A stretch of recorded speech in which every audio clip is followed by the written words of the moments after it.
I still remember the sound of her laughter. Not the warm, melodic kind that once made my heart flutter, but the cold, dismissive kind that shattered it into 1,000 pieces. The kind that echoed in my mind for months afterward, haunting my thoughts during sleepless nights when I questioned everything about myself. It wasn't just laughter, it was a verdict, a judgment that I wasn't enough, would never be enough, and that my dreams were nothing but childish fantasies. A restaurant? You, she had said between those cruel bursts of laughter. You can barely cook pasta without setting off the smoke alarm. This is what you're throwing away our future for? Our future. As if what we had was still a future worth protecting. As if she hadn't already begun dismantling it piece by piece long before that conversation. I suppose I should start at the beginning, though the pain of recounting it all still burns in my chest like acid. My name is Daniel Harrison, and 2 years ago I was engaged to Elise Winters, my college sweetheart and partner of 6 years. We had what I thought was the perfect relationship, the kind people write songs about, the kind that makes you believe in forever. I was a project manager at a marketing firm, making decent money while she was climbing the corporate ladder at a prestigious financial company. We had a comfortable apartment in the city, a solid group of friends, and what I believed was an unshakable foundation of trust and respect. What a fucking joke that turned out to be. For years, I'd nursed a dream that I kept mostly to myself. Growing up, my grandfather had owned a small Italian restaurant. Nothing fancy, just a neighborhood place where people gathered for good food and conversation. Some of my happiest memories were in that kitchen, watching him work his magic, teaching me his recipes, telling me stories about how food brings people together. When he passed away during my freshman year of college, the restaurant was sold, but the dream remained alive in me. Someday, I would open my own place, something that honored his legacy while creating my own. I'd been saving for years, taking weekend cooking classes, interning at restaurants during holidays, and researching business plans in my spare time. It wasn't just a whim, it was a carefully nurtured aspiration that I was methodically working toward. I just hadn't shared the full extent of it with Elise. Not because I didn't trust her, but because some dreams feel too fragile to expose to the world before they're ready. Then came the opportunity I couldn't ignore. A small corner property in our neighborhood went up for sale. Perfect location, manageable size, even some of the necessary equipment already installed from the previous cafe that had occupied the space. The timing wasn't ideal. We were 8 months away from our wedding, but I couldn't let this chance slip away.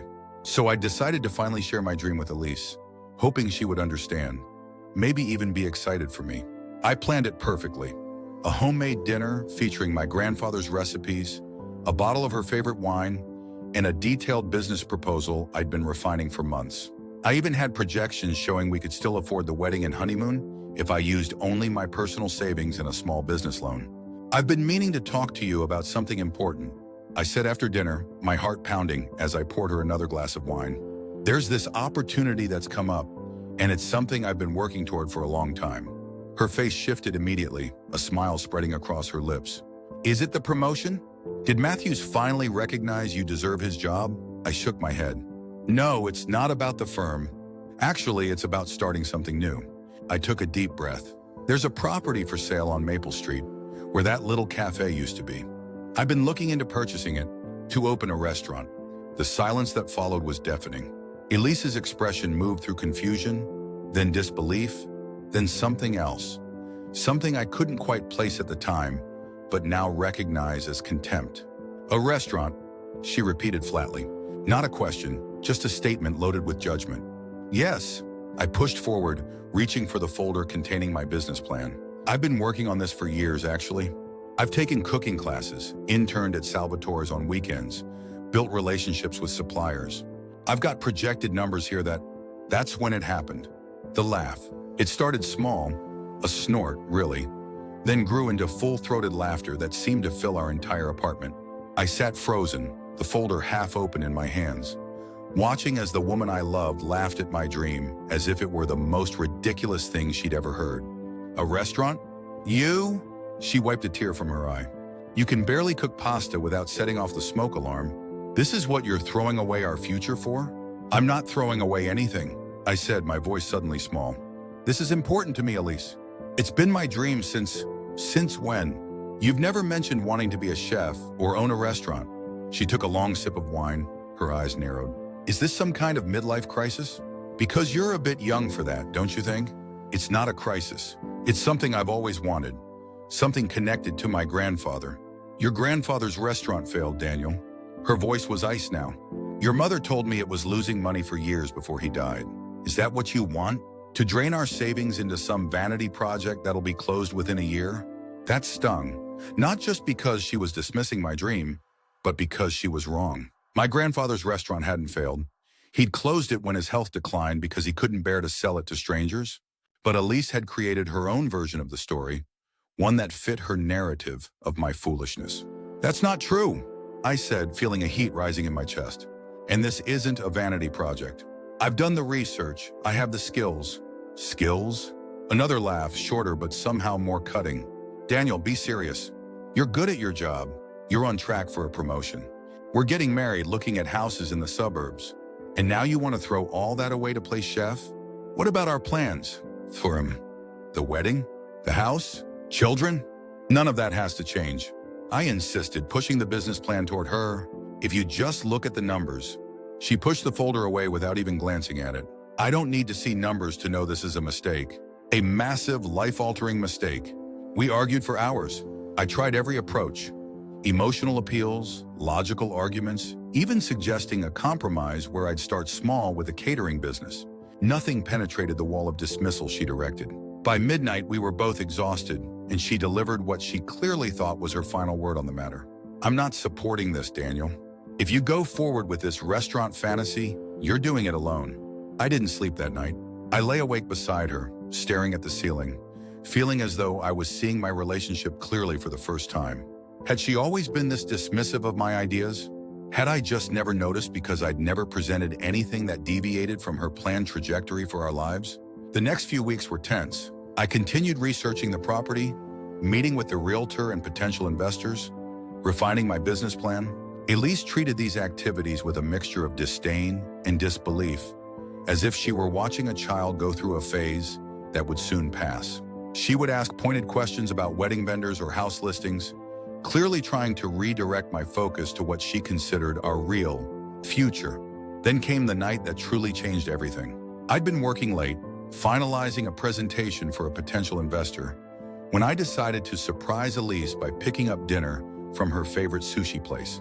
She'd texted earlier saying she was working late too, so I thought I'd meet her at her office. A small gesture to show that despite our disagreement, I still cared. When I arrived at her building, the security guard waved me up.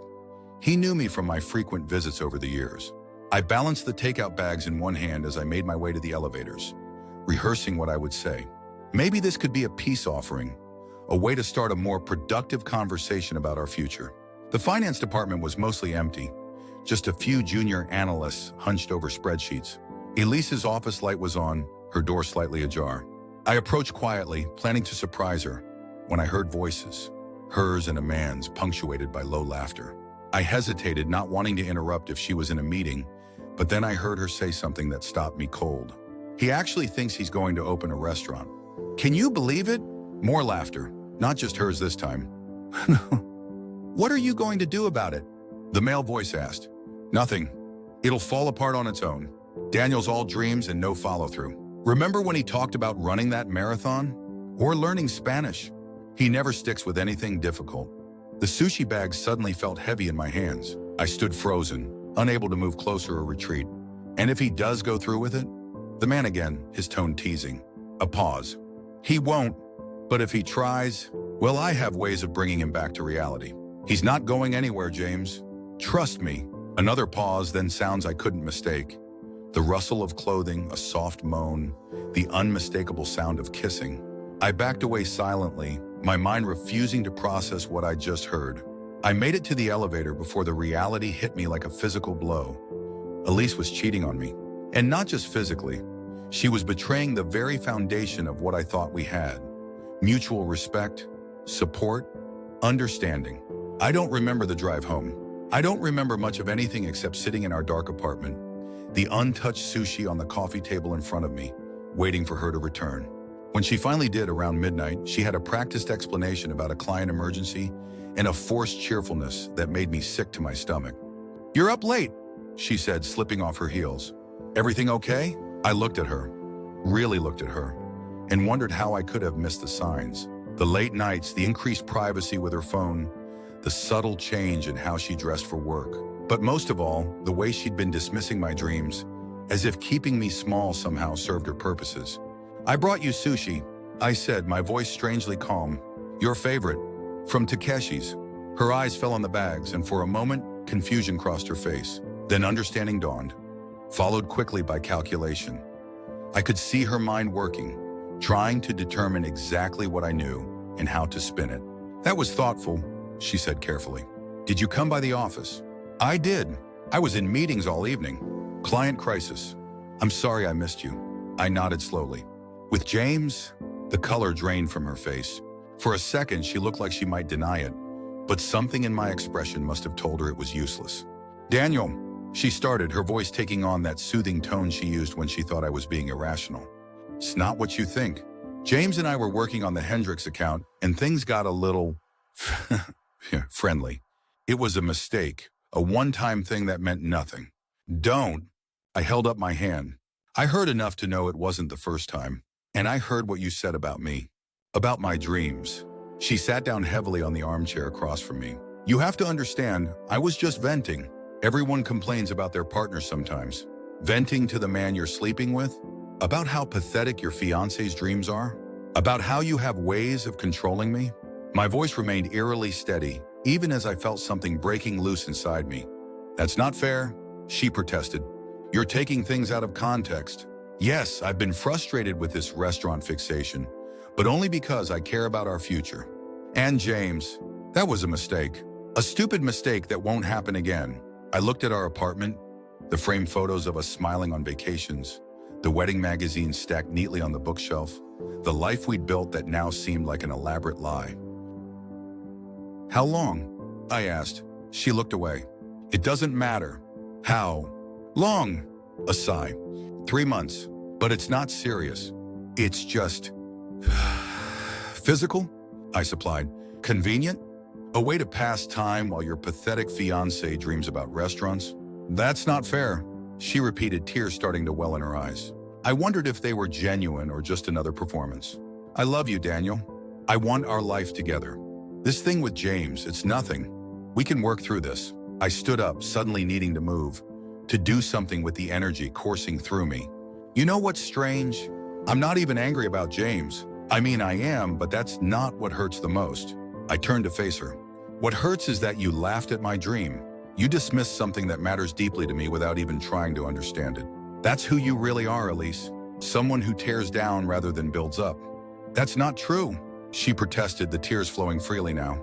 "I support you in so many ways. I just think this restaurant idea is a mistake. I'm trying to protect you from failure." "No," I said, the clarity of the moment almost dizzying. "You're trying to protect yourself from the inconvenience of my growth. If I succeed at something you didn't plan or approve, it disrupts your control. And that's really what this is about, isn't it? Control." She stood up too, moving toward me with her hands outstretched. "Daniel, please. You're upset and you have every right to be.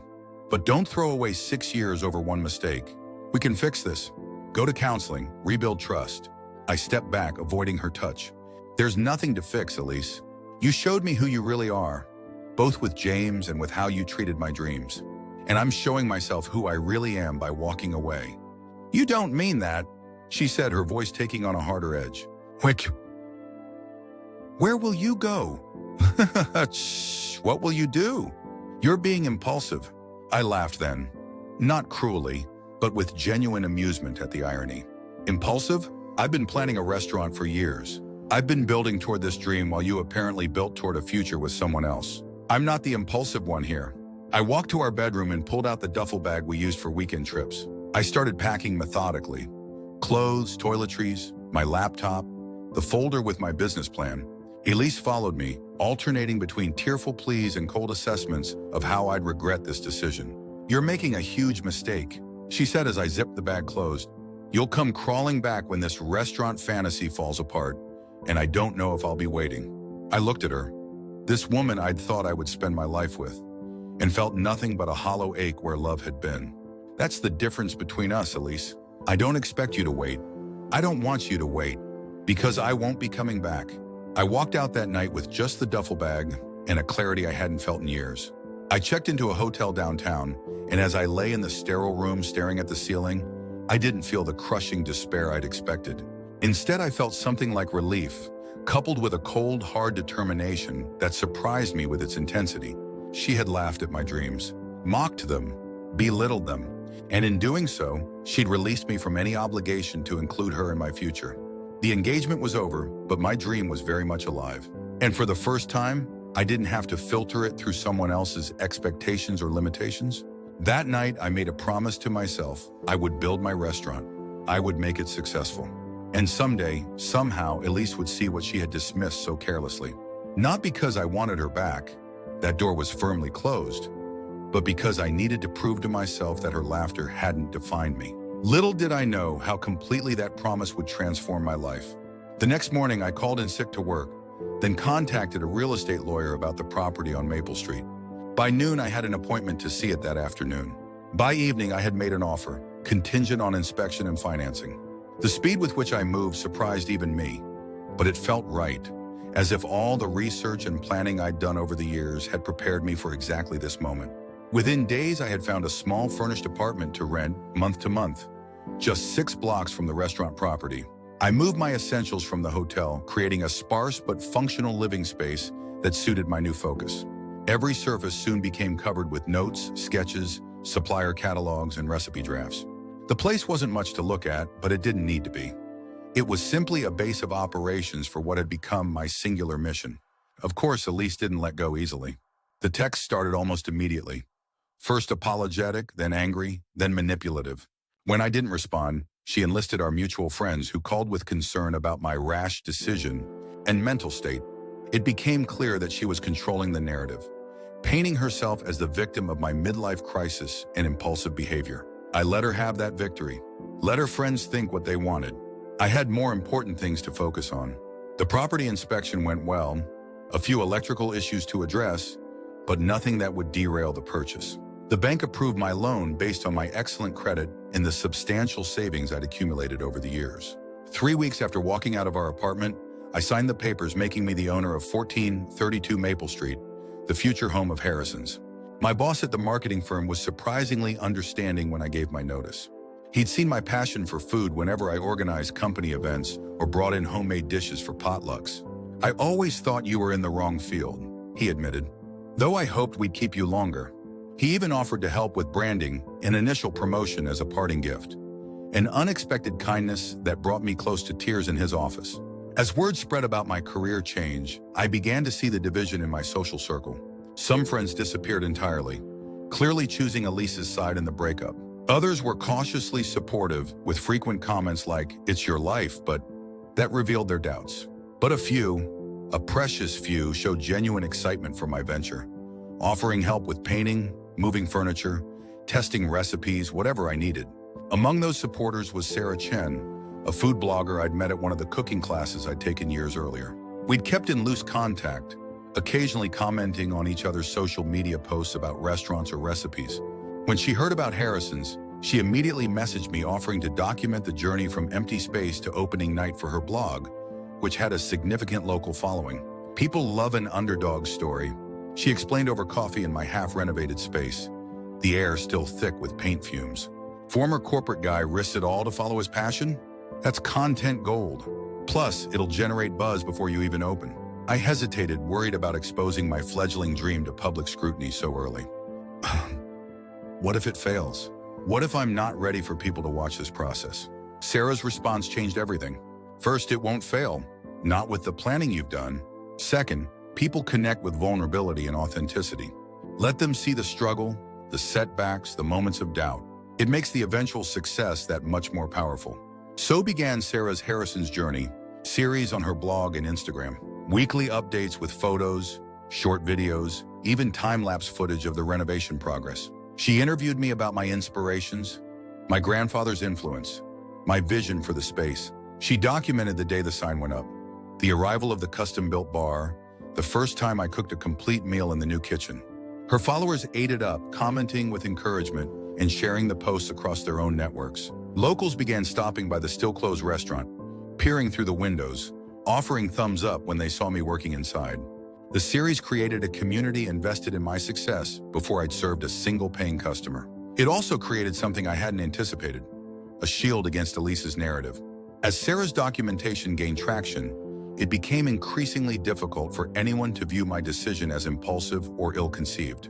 The methodical planning, the clear vision, the professional execution, all were there for everyone to see.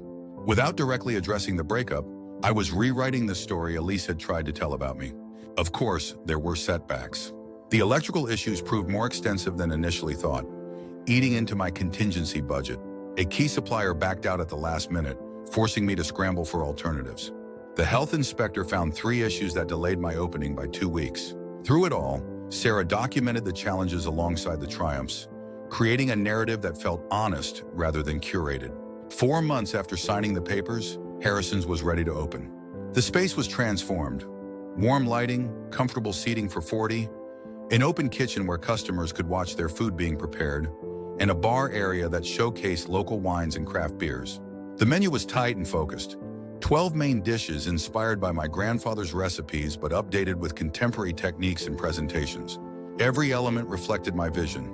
Not extravagant, not pretentious, just genuine hospitality and good food. The night before the official opening, I hosted a friends and family event, a soft launch to work out any kinks in service or timing. My parents flew in from Arizona, beaming with pride as they saw the physical manifestation of the dream they'd heard me talk about since childhood. Former colleagues from the marketing firm came, along with the new friends I'd made during the renovation, suppliers, contractors, neighboring business owners. Sarah was there with her camera, capturing it all for what she called the culmination post. As I moved through the room, checking that everyone had what they needed, accepting congratulations and well wishes, I felt a sense of accomplishment unlike anything I'd experienced in my corporate career. This place, this dream made real, was entirely mine. Every decision, every detail, every success and failure would be my responsibility. The thought was terrifying and exhilarating in equal measure. Later that night, after everyone had gone, and I was alone in the quiet restaurant, I sat at the bar with a glass of whiskey, looking around at what I'd created. The journey from that awful night of discovery to this moment of achievement had been grueling, but it had also been transformative. I wasn't the same person who had walked out of that apartment 4 months ago. I was stronger, more confident, more in tune with my own values and capabilities. I raised my glass to the empty room. "To you, Grandpa," I said aloud, "and to dreams that refuse to die, no matter who laughs at them." The official opening day dawned bright and clear, a perfect late September morning.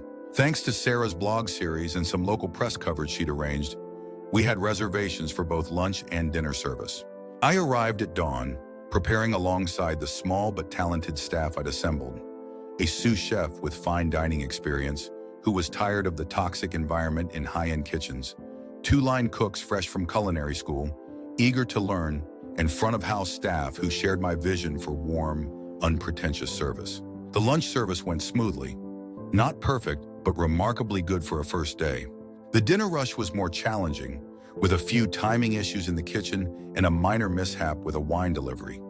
But the customers were understanding and supportive. By closing time, I was exhausted but euphoric.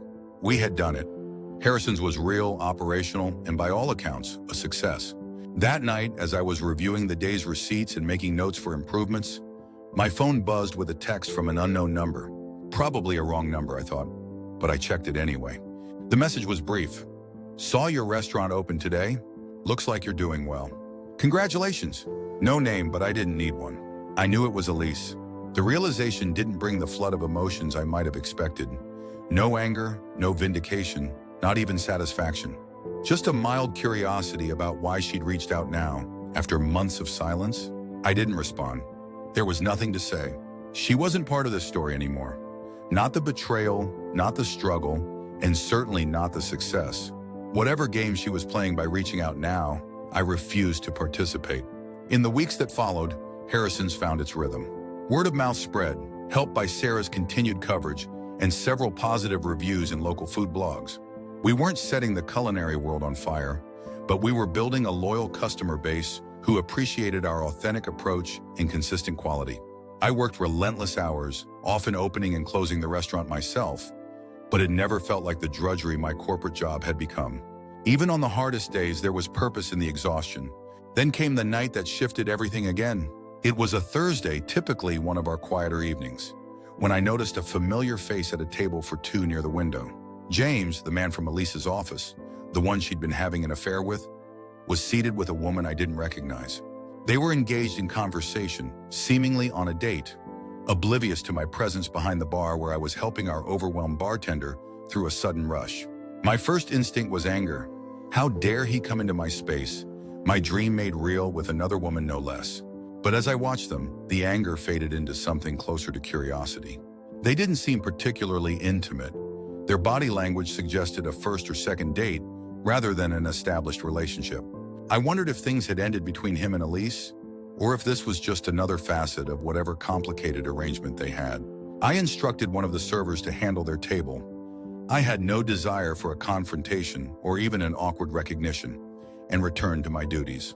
But throughout the evening, I found my eyes drawn back to their table, watching as they worked through their meals, James occasionally glancing around the restaurant with an evaluative expression I couldn't quite interpret. They paid and left without incident, neither of them appearing to notice me, and I thought that would be the end of it. But an hour later, as we were preparing for closing, the hostess approached me with a strange expression. "There's someone asking to speak with you," she said. "A woman. She says it's important." I followed her to the front, expecting perhaps a customer with a complaint or a vendor with an urgent delivery issue. Instead, I found Elise standing by the hostess station, looking as polished and controlled as ever in a tailored dress and heels, her hair swept back in the elegant style she preferred for important meetings. The sight of her hit me harder than I'd expected, not with longing or even anger, but with a disorienting sense of seeing someone from a different life, a different version of myself. For a moment, neither of us spoke, just taking in the changes in each other across the 5 months since our last encounter. "Hello, Daniel," she finally said, her voice carefully neutral. "Your place looks wonderful. Very successful." I nodded, acutely aware of my staff moving around us, closing out the night service. "Thank you. It's been a lot of work, but worth it." I paused, then decided to address the obvious. "I saw James earlier. I assume that's why you're here." A flicker of something, embarrassment, annoyance, crossed her face. "Yes, he mentioned he'd been here. He didn't realize it was your restaurant until he saw the name." She glanced around at the warmly lit space. "It really is impressive what you've done here." "Thank you," I repeated, uncertain where this conversation was heading. "Was there something specific you wanted to discuss?" "We're closing up, and it's been a long day." She straightened, as if gathering herself for a prepared speech. "I wanted to apologize for how I reacted to your restaurant plans, and for everything else. You were right about me trying to control things, to keep everything on the path I'd envisioned. I didn't give your dream the respect it deserved, and I regret that." I studied her face, trying to discern the sincerity behind her words. There was a tightness around her eyes, a careful composure that suggested this wasn't a spontaneous act of contrition, but something calculated. Still, her presence here, in my restaurant, making even this limited admission, was unexpected. "I appreciate that," I said finally. "It means something to hear you say it." She seemed to relax slightly, taking my response as an opening. "I've been thinking a lot about us, about what happened, about what could have been different." She stepped closer, lowering her voice. "We had 6 good years, Daniel. That's not nothing. And seeing what you've accomplished here, it makes me wonder if we couldn't try again, with a better understanding of each other." And there it was, the real purpose of her visit. Not apology, but reconciliation. Or perhaps more accurately, reclamation. I almost laughed at the predictability of it, at how precisely it aligned with what I'd come to understand about Elise's character. Success was attractive to her, achievement worth attaching herself to. Now that my restaurant fantasy had proven viable, I was worth reconsidering. "Elise," I said gently, feeling a surprising lack of anger or even resentment, "what we had is over. It ended the moment you laughed at my dream instead of trying to understand it. It ended completely when I heard you with James that night. There's no going back from that." Her expression hardened slightly. "People make mistakes, Daniel. Relationships hit rough patches. Throwing away 6 years over one bad decision seems extreme, don't you think?" I shook my head, not in disagreement, but in wonder at how differently we viewed what had happened. It wasn't one bad decision. It was a revelation of character, yours and mine.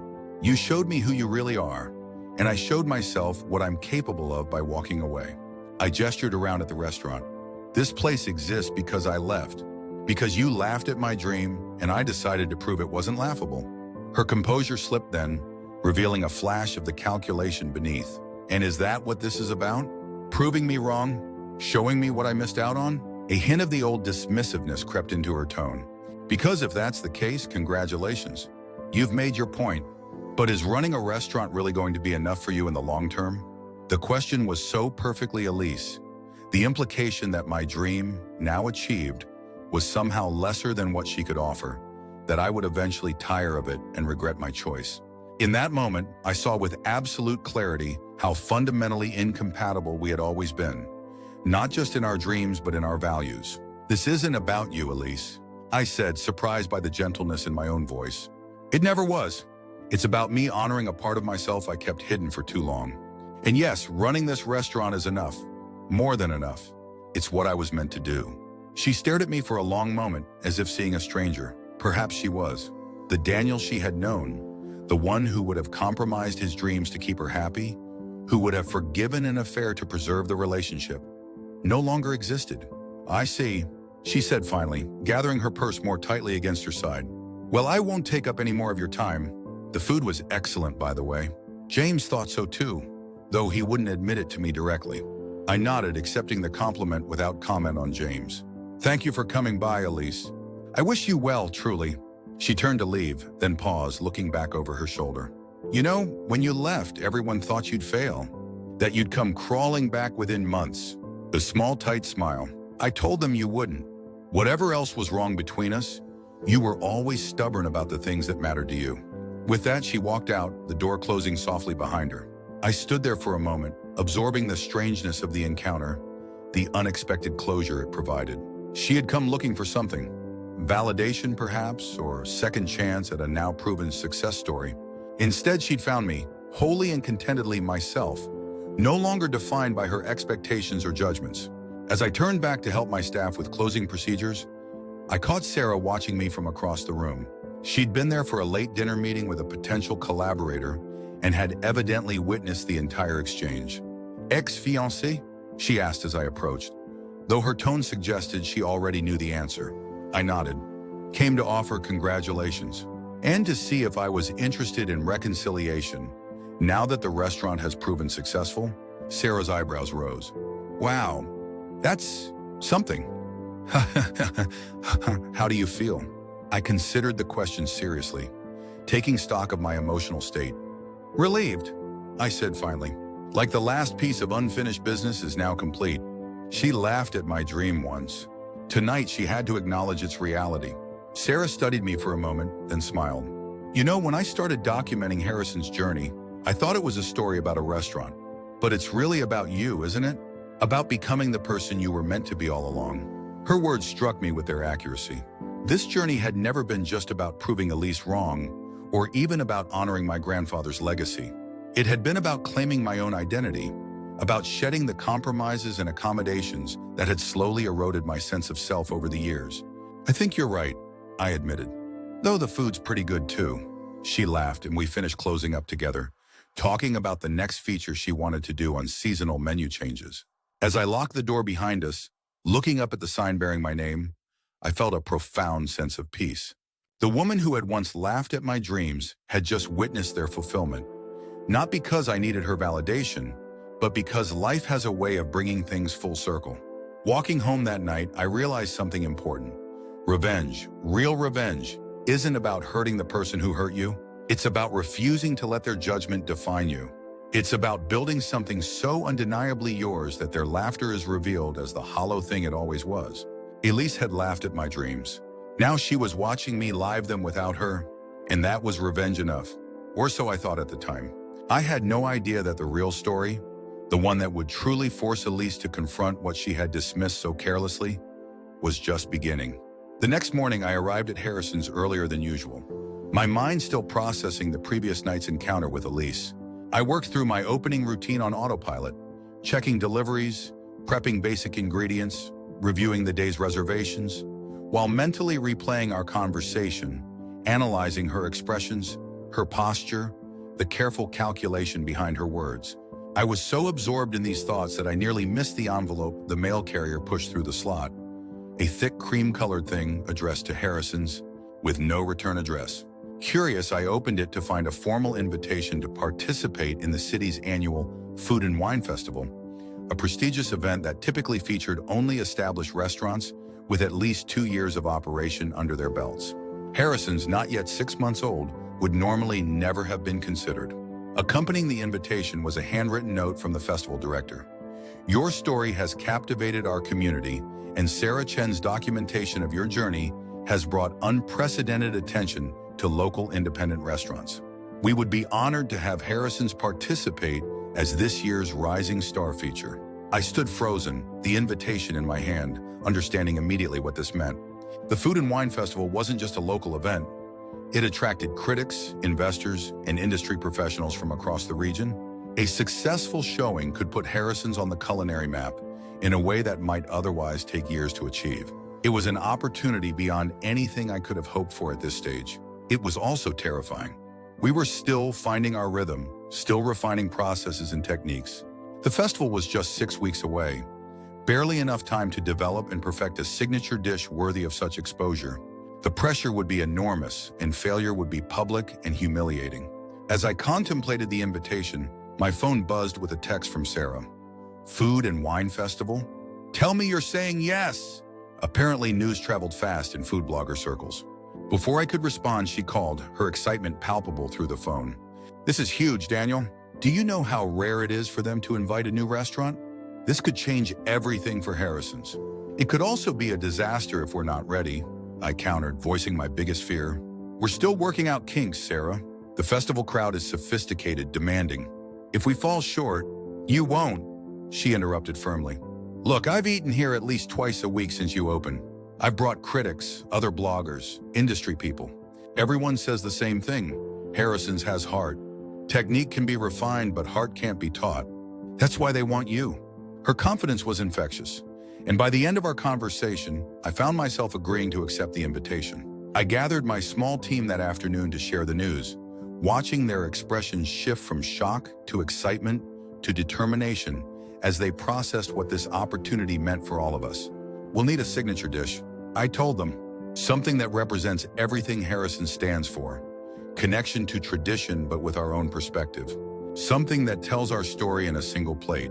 For the next 2 weeks, we experimented relentlessly. Every morning before regular service, the kitchen became a laboratory of flavors and techniques. We combined elements from my grandfather's recipes with modern approaches, testing and refining, discarding what didn't work and enhancing what did. The process was exhausting but exhilarating. This collaborative creativity was exactly what I had dreamed of when I envisioned opening my own place. Finally, after countless iterations, we landed on our festival dish. A reimagined version of my grandfather's braised short rib, served with a saffron risotto and a red wine reduction that incorporated cherries. A nod to the cherry tree that had stood in his restaurant's courtyard. The dish balanced rustic comfort with refined presentation, honoring tradition while making it fresh and relevant. With the dish finalized, we turned our attention to execution. We practiced making it in volume, under pressure, ensuring consistency across dozens of plates. We studied the festival layout, strategizing our setup to maximize efficiency in the limited space we'd be allotted. We even held a mock festival service for our regular customers, transforming a Tuesday evening into a trial run that allowed us to identify and address potential problems. Through it all, Sarah documented our preparation, creating a narrative of determination and meticulous effort that only increased the anticipation among her followers. The pressure mounted with each passing day, but so did our confidence. We were ready, or as ready as we could be. The morning of the festival dawned clear and cool, perfect weather for an outdoor food event. My team and I arrived at the park at dawn, setting up our station with the precision of a military operation. By the time the gates opened at noon, everything was in place. Ingredients prepped, equipment calibrated, plating station arranged for maximum efficiency. The first few hours were a blur of motion and sound, the sizzle of short ribs being finished on the grill, the steady rhythm of risotto being stirred, the constant stream of festival goers approaching our booth with curious expressions that transformed into delight with their first bite. We worked with focused intensity, each of us performing our designated role in the choreography we'd practiced so diligently. Around mid-afternoon, as we hit our stride, I looked up from plating a dish to see a familiar face in the line. James, Elise's. Whatever he was, he stood alone this time, watching our operation with what appeared to be genuine interest. When he reached the front of the line, he nodded in recognition. "Daniel, impressive setup you've got here." I nodded back, maintaining a professional demeanor. "Thanks. Enjoying the festival?" "Very much. Everyone's talking about the new place with the short ribs." He accepted a plate from my sous chef with a small smile.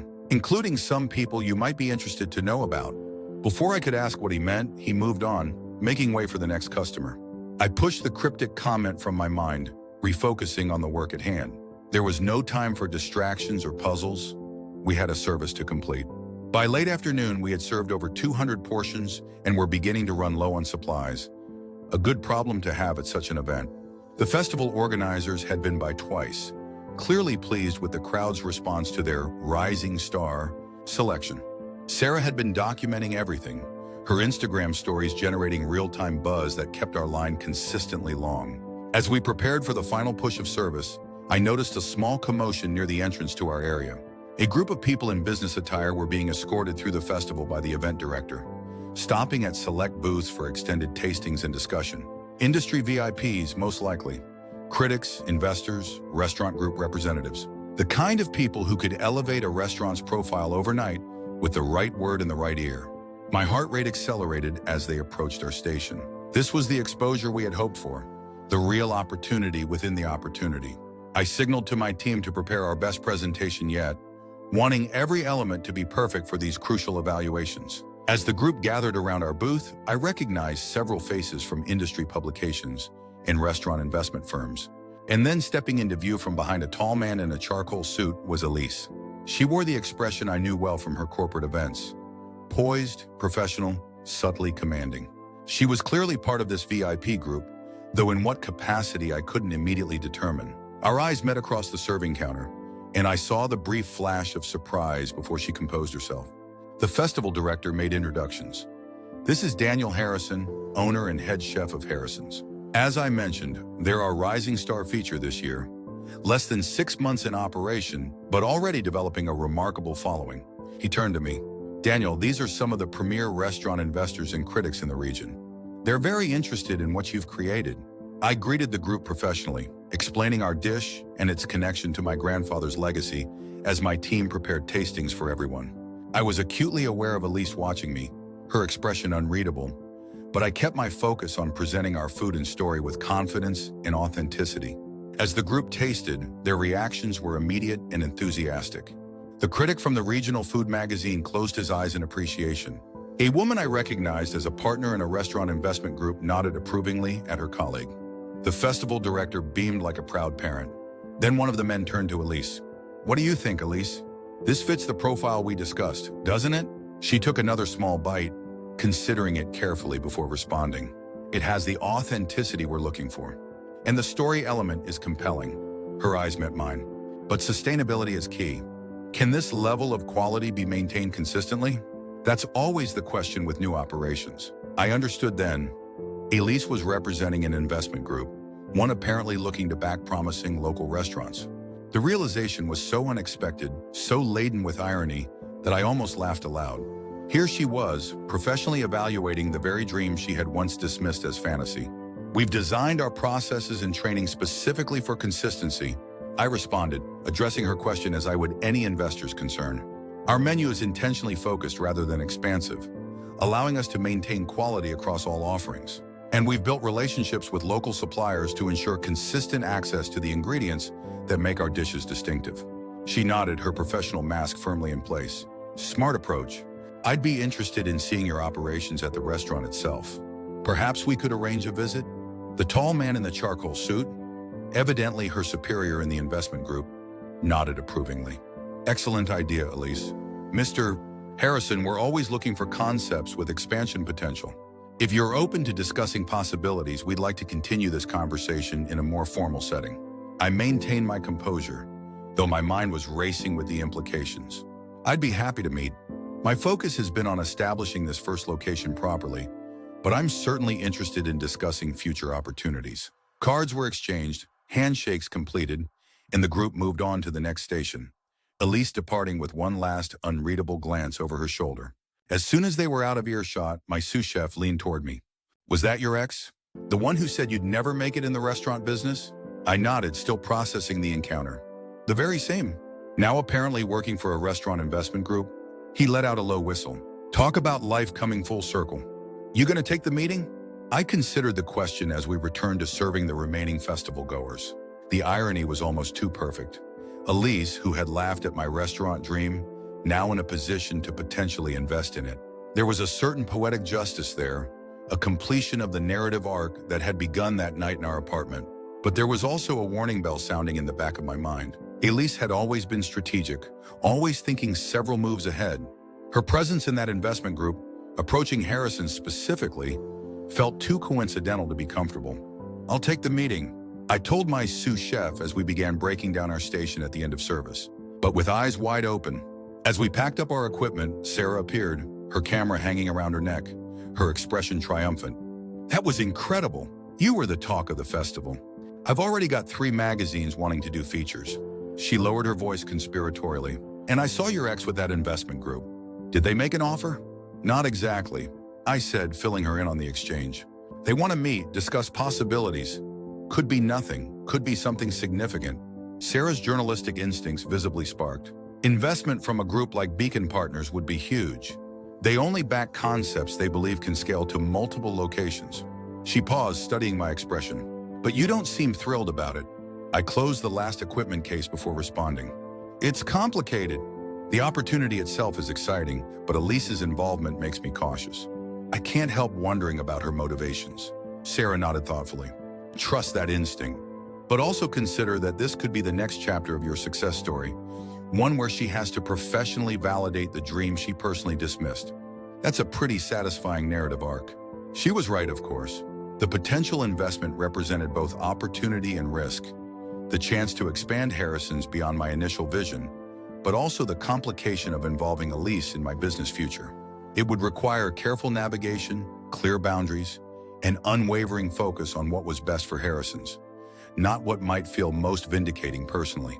As we drove back to the restaurant that evening, tired but elated from the day's success, I found myself contemplating the strange path that had led to this moment. 6 months ago, I had walked away from a life and relationship that had come to feel constraining, pursuing a dream that had been dismissed as fantasy. Now that dream was not only reality, but a success that commanded industry attention, including, ironically, from the very person who had laughed at its possibility. The meeting with Beacon Partners was scheduled for the following week. I spent the intervening days researching the investment group thoroughly, learning about their portfolio, their approach to the restaurants they backed, and the terms they typically offered. I consulted with a lawyer who specialized in restaurant deals, getting clear on what would be advantageous versus problematic in any potential arrangement. I also had long conversations with my staff, particularly my sous chef and front-of-house manager, about what expansion might mean for Harrison's culture and quality. Their input was invaluable, highlighting both exciting possibilities and legitimate concerns about maintaining the personal touch that had become our hallmark. By the time the meeting day arrived, I felt prepared for any scenario, ready to consider genuine opportunities, but also to recognize and reject anything that compromised my vision for Harrison's. I arranged for the meeting to take place at the restaurant during our closed hours, wanting Beacon's representatives to experience the space as I had designed it, to understand the atmosphere that was as much a part of our success as the food itself. They arrived promptly at 10 a.m. Charles Whitman, the tall man in the charcoal suit who served as Beacon's principal partner, Rebecca Liu, their operations specialist, and Elise, whose exact role I still wasn't entirely clear on.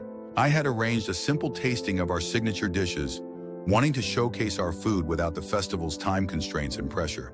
The initial conversation was professional and direct, Whitman explaining Beacon's interest in concepts that combine quality with scalability, Liu asking detailed questions about our operations and supply chain, both of them clearly impressed with what they tasted at the festival and now in the restaurant itself. Elise remained mostly quiet during this exchange, observing and taking notes, occasionally asking a pointed question about financial projections or growth planning. After the tasting and initial discussion, Whitman got to the point. We believe Harrison's has significant expansion potential, Mr. Harrison. The concept is polished, the food exceptional, and your story resonates with consumers. We'd like to propose an investment partnership that would allow you to open 2 additional locations in the next 18 months, with further expansion possible based on performance. He outlined their proposal: substantial capital injection, operational support for expansion, marketing resources, and supply chain efficiencies in exchange for a significant minority equity stake and certain decision-making authorities related to growth strategy. The terms were actually more favorable than I had anticipated, reflecting genuine interest in what I had built rather than an attempt to acquire it outright. Throughout his presentation, I was acutely aware of Elise watching me, gauging my reactions. When Whitman finished, he turned to her. Elise actually brought Harrison's to our attention initially. She'll be the primary liaison if we move forward, overseeing the relationship between Beacon and your operation. She has a particular talent for identifying concepts with growth potential.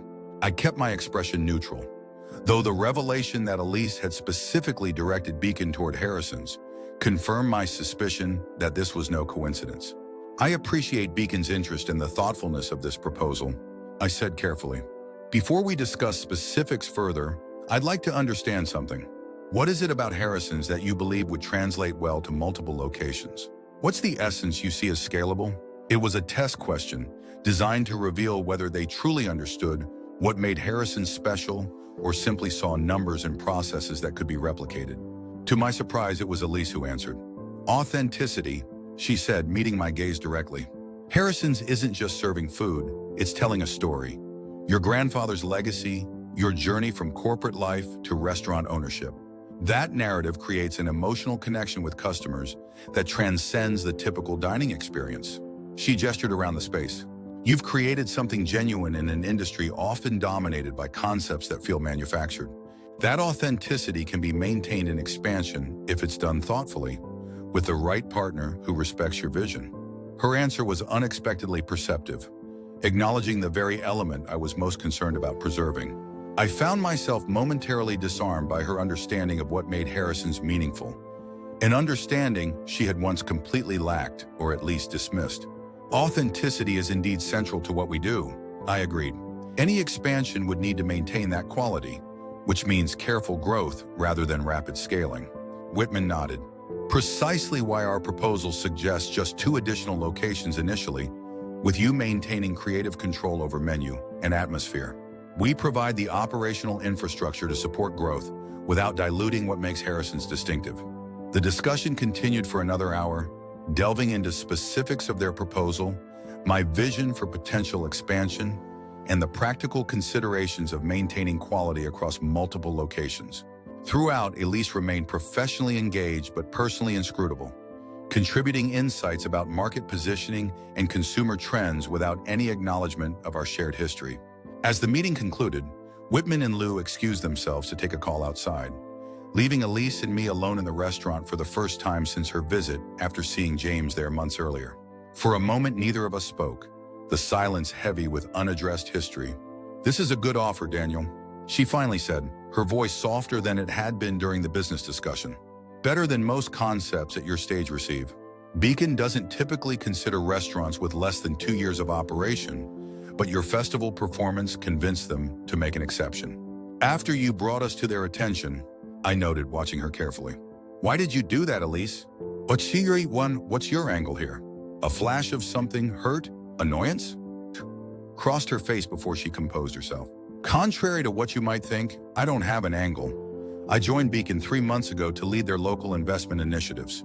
When I saw Harrison's performance and reputation, I recommended it because it fit our investment profile perfectly. It was a professional assessment, nothing more."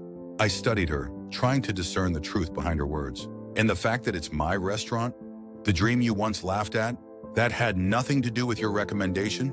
She held my gaze, her expression softening slightly. "I won't pretend our history wasn't a factor in my awareness of Harrison's success, but my recommendation was based on the restaurant's merits, not our past." She paused, seeming to choose her next words carefully. "I was wrong about your dream, Daniel. I didn't understand it then, and I regret how I responded. Seeing what you've built here, it's exceptional. More than I imagined possible." The admission, delivered without the calculation I'd sensed in her previous apology, caught me off guard. There was a genuineness to it that I hadn't expected, a recognition that went beyond professional assessment to personal acknowledgement of her error in judgment. Before I could respond, Whitman and Liu returned, bringing the conversation back to business matters. We agreed that I would review their formal proposal with my lawyer and provide a response within 2 weeks. As they prepared to leave, Elise handed me her business card. Not Beacon's standard card, but her personal one, with her direct number handwritten on the back. "If you have questions about any aspect of the proposal, call me directly," she said, her tone professional, but her eyes communicating something more complex. "I want this to work, Daniel, for Harrison's and for Beacon." After they departed, I sat alone in the empty restaurant, turning Elise's card over in my hands, contemplating the strange full circle of this situation. The woman who had once laughed at my dream was now professionally validating it, offering resources to help it grow beyond my initial vision. There was a certain poetic justice there, a vindication I couldn't deny feeling. But beneath that satisfaction lay deeper questions about motivation and trust. Was Elise's interest in Harrison's truly professional, or was there a personal agenda at play? Was her apparent recognition of her past error genuine, or just another calculated move in whatever game she was playing? And most importantly, was Beacon's offer the right next step for Harrison's, regardless of Elise's involvement? These questions followed me through the days ahead as I consulted with my lawyer, my staff, and even Sarah about the proposal. The terms were indeed favorable, the opportunity significant. Beacon's resources could help Harrison's grow in ways that would be much more difficult on my own, reaching more people with my grandfather's legacy and my own culinary vision. Yet I couldn't shake a nagging caution about involving Elise in my business future. Our history created complications that went beyond normal business relationships, introducing personal dynamics that could potentially cloud judgment on both sides. The question became whether the opportunity outweighed those complications. A week after the meeting, as I was still weighing these considerations, an unexpected visitor arrived at Harrison's during our afternoon preparation period. James, Elise's former lover, current status unknown, walked in unannounced, asking to speak with me privately. Curious and wary, I led him to a corner table, instructing my staff to continue prep for evening service. "I'll be direct," he said once we were seated. "I know Beacon has made you an offer, with Elise as your primary contact." He leaned forward, lowering his voice. "You should know what you're getting into before you sign anything." I regarded him cautiously, uncertain of his motivations. "And what exactly am I getting into?" "Elise has been planning this for months," he said. "Since she first heard about your restaurant's success, she joined Beacon specifically to get close to your business." He pulled out his phone, scrolling to find something. "She's not just looking to invest in Harrison's. She's looking to control it, then push you out once the expansion is underway." He showed me a text conversation, apparently between him and Elise from several months earlier. The messages discussed Beacon Partners as an access point and referred to a 2-year plan to secure creative control of Harrison's. I felt a cold weight settle in my stomach as I read, but something about the messages struck me as off. The phrasing didn't sound like Elise, and the timestamps didn't align with what I knew about when she joined Beacon. "Why are you showing me this?" I asked, handing back his phone. "You and Elise seemed quite close last I checked. Why betray her confidence now?" James had the grace to look slightly uncomfortable. "Things ended badly between us. She used me to make contacts at Beacon, then discarded me once she had the position. I thought you should know what she's really after. Revenge for you leaving her, packaged as a business opportunity?" His story had the ring of plausibility. Elise was certainly capable of such calculation, but something still felt wrong. The timing was too convenient, the evidence too easily presented, his motivations too neatly aligned with my existing suspicions. "I appreciate the warning," I said non-committally. "I'll take it into consideration." After James left, I called Sarah, asking if she could meet me at the restaurant before service. When she arrived, I recounted the strange visit and showed her the photos I'd quickly taken of the text messages on James's phone. Sarah studied them with her journalist's eye. "These look doctored," she said finally. "The font spacing is inconsistent, and the timestamp format changes midway through the conversation. Plus, some of these dates would place Elise at Beacon before they even announced their local investment initiative." She looked up at me.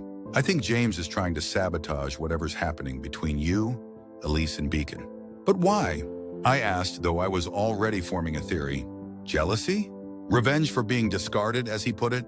Or maybe he has his own agenda with Beacon that Elise is blocking. She handed back my phone. Mara, what are you going to do about the offer? I considered the question, weighing all I had learned and observed over the past weeks. I need to talk to Elise, directly, honestly, without the business context. I need to understand what's really happening here before I can make a decision about Harrison's future. That evening, after service, I called the number Elise had written on the back of her card. She answered on the second ring, her voice shifting from professional to surprised when she realized it was me calling so late. Can we meet? I asked without preamble. Not about the Beacon proposal, at least not directly. I need to talk to you about something else first. There was a pause before she responded. Of course. When and where? We arranged to meet the following morning at a neutral location, a small park near the waterfront where we were unlikely to encounter mutual acquaintances. When I arrived, she was already there, sitting on a bench overlooking the harbor, dressed more casually than I had seen her in years. Jeans and a simple sweater rather than her usual corporate attire. I sat beside her, both of us watching the water for a moment before either spoke. Finally, I turned to face her directly. James came to see me yesterday, I said, observing her reaction carefully. He showed me text messages supposedly from you, detailing a plan to use Beacon to take control of Harrison's and eventually push me out. He claims you've been planning this for months, that it's some form of revenge for how our relationship ended. Her expression shifted from confusion to anger to something like tired resignation. Of course he did, she said quietly. I should have expected that when I ended things.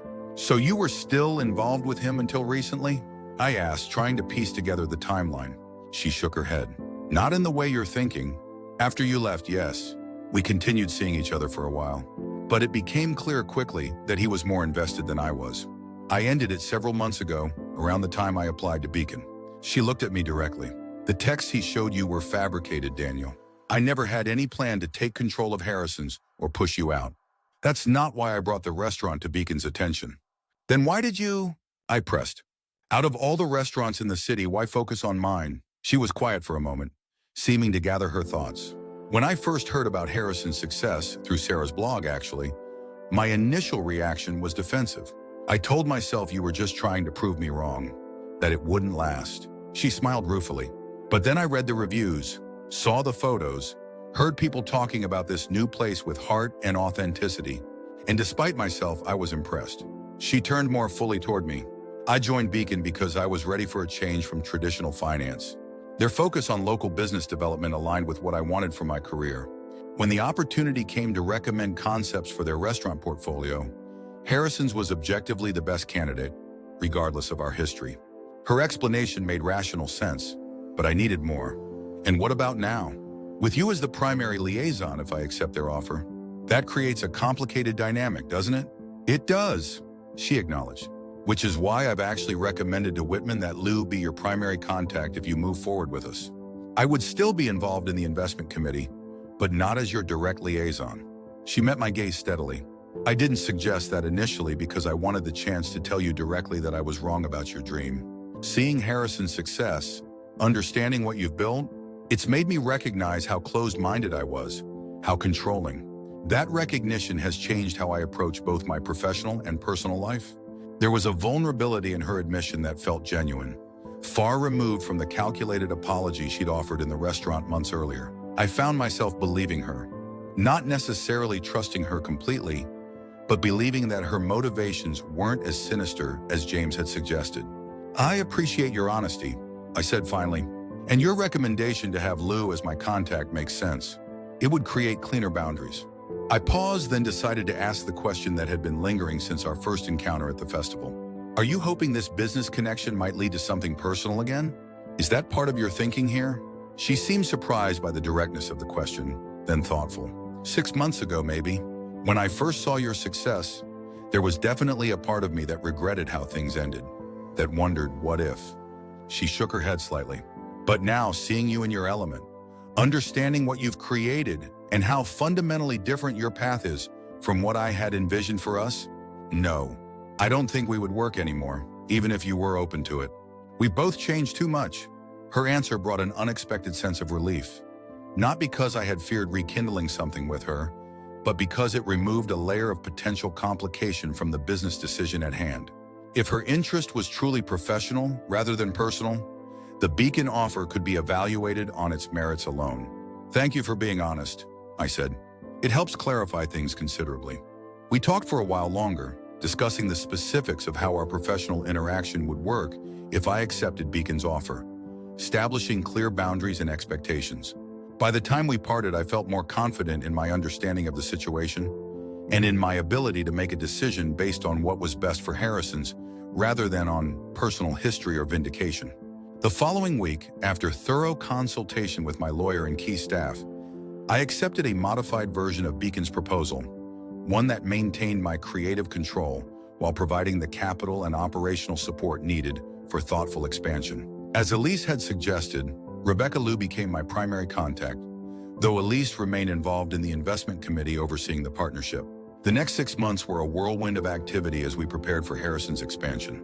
We secured locations for 2 new restaurants, one across town in an up-and-coming neighborhood, the other in a nearby suburb with a growing food scene.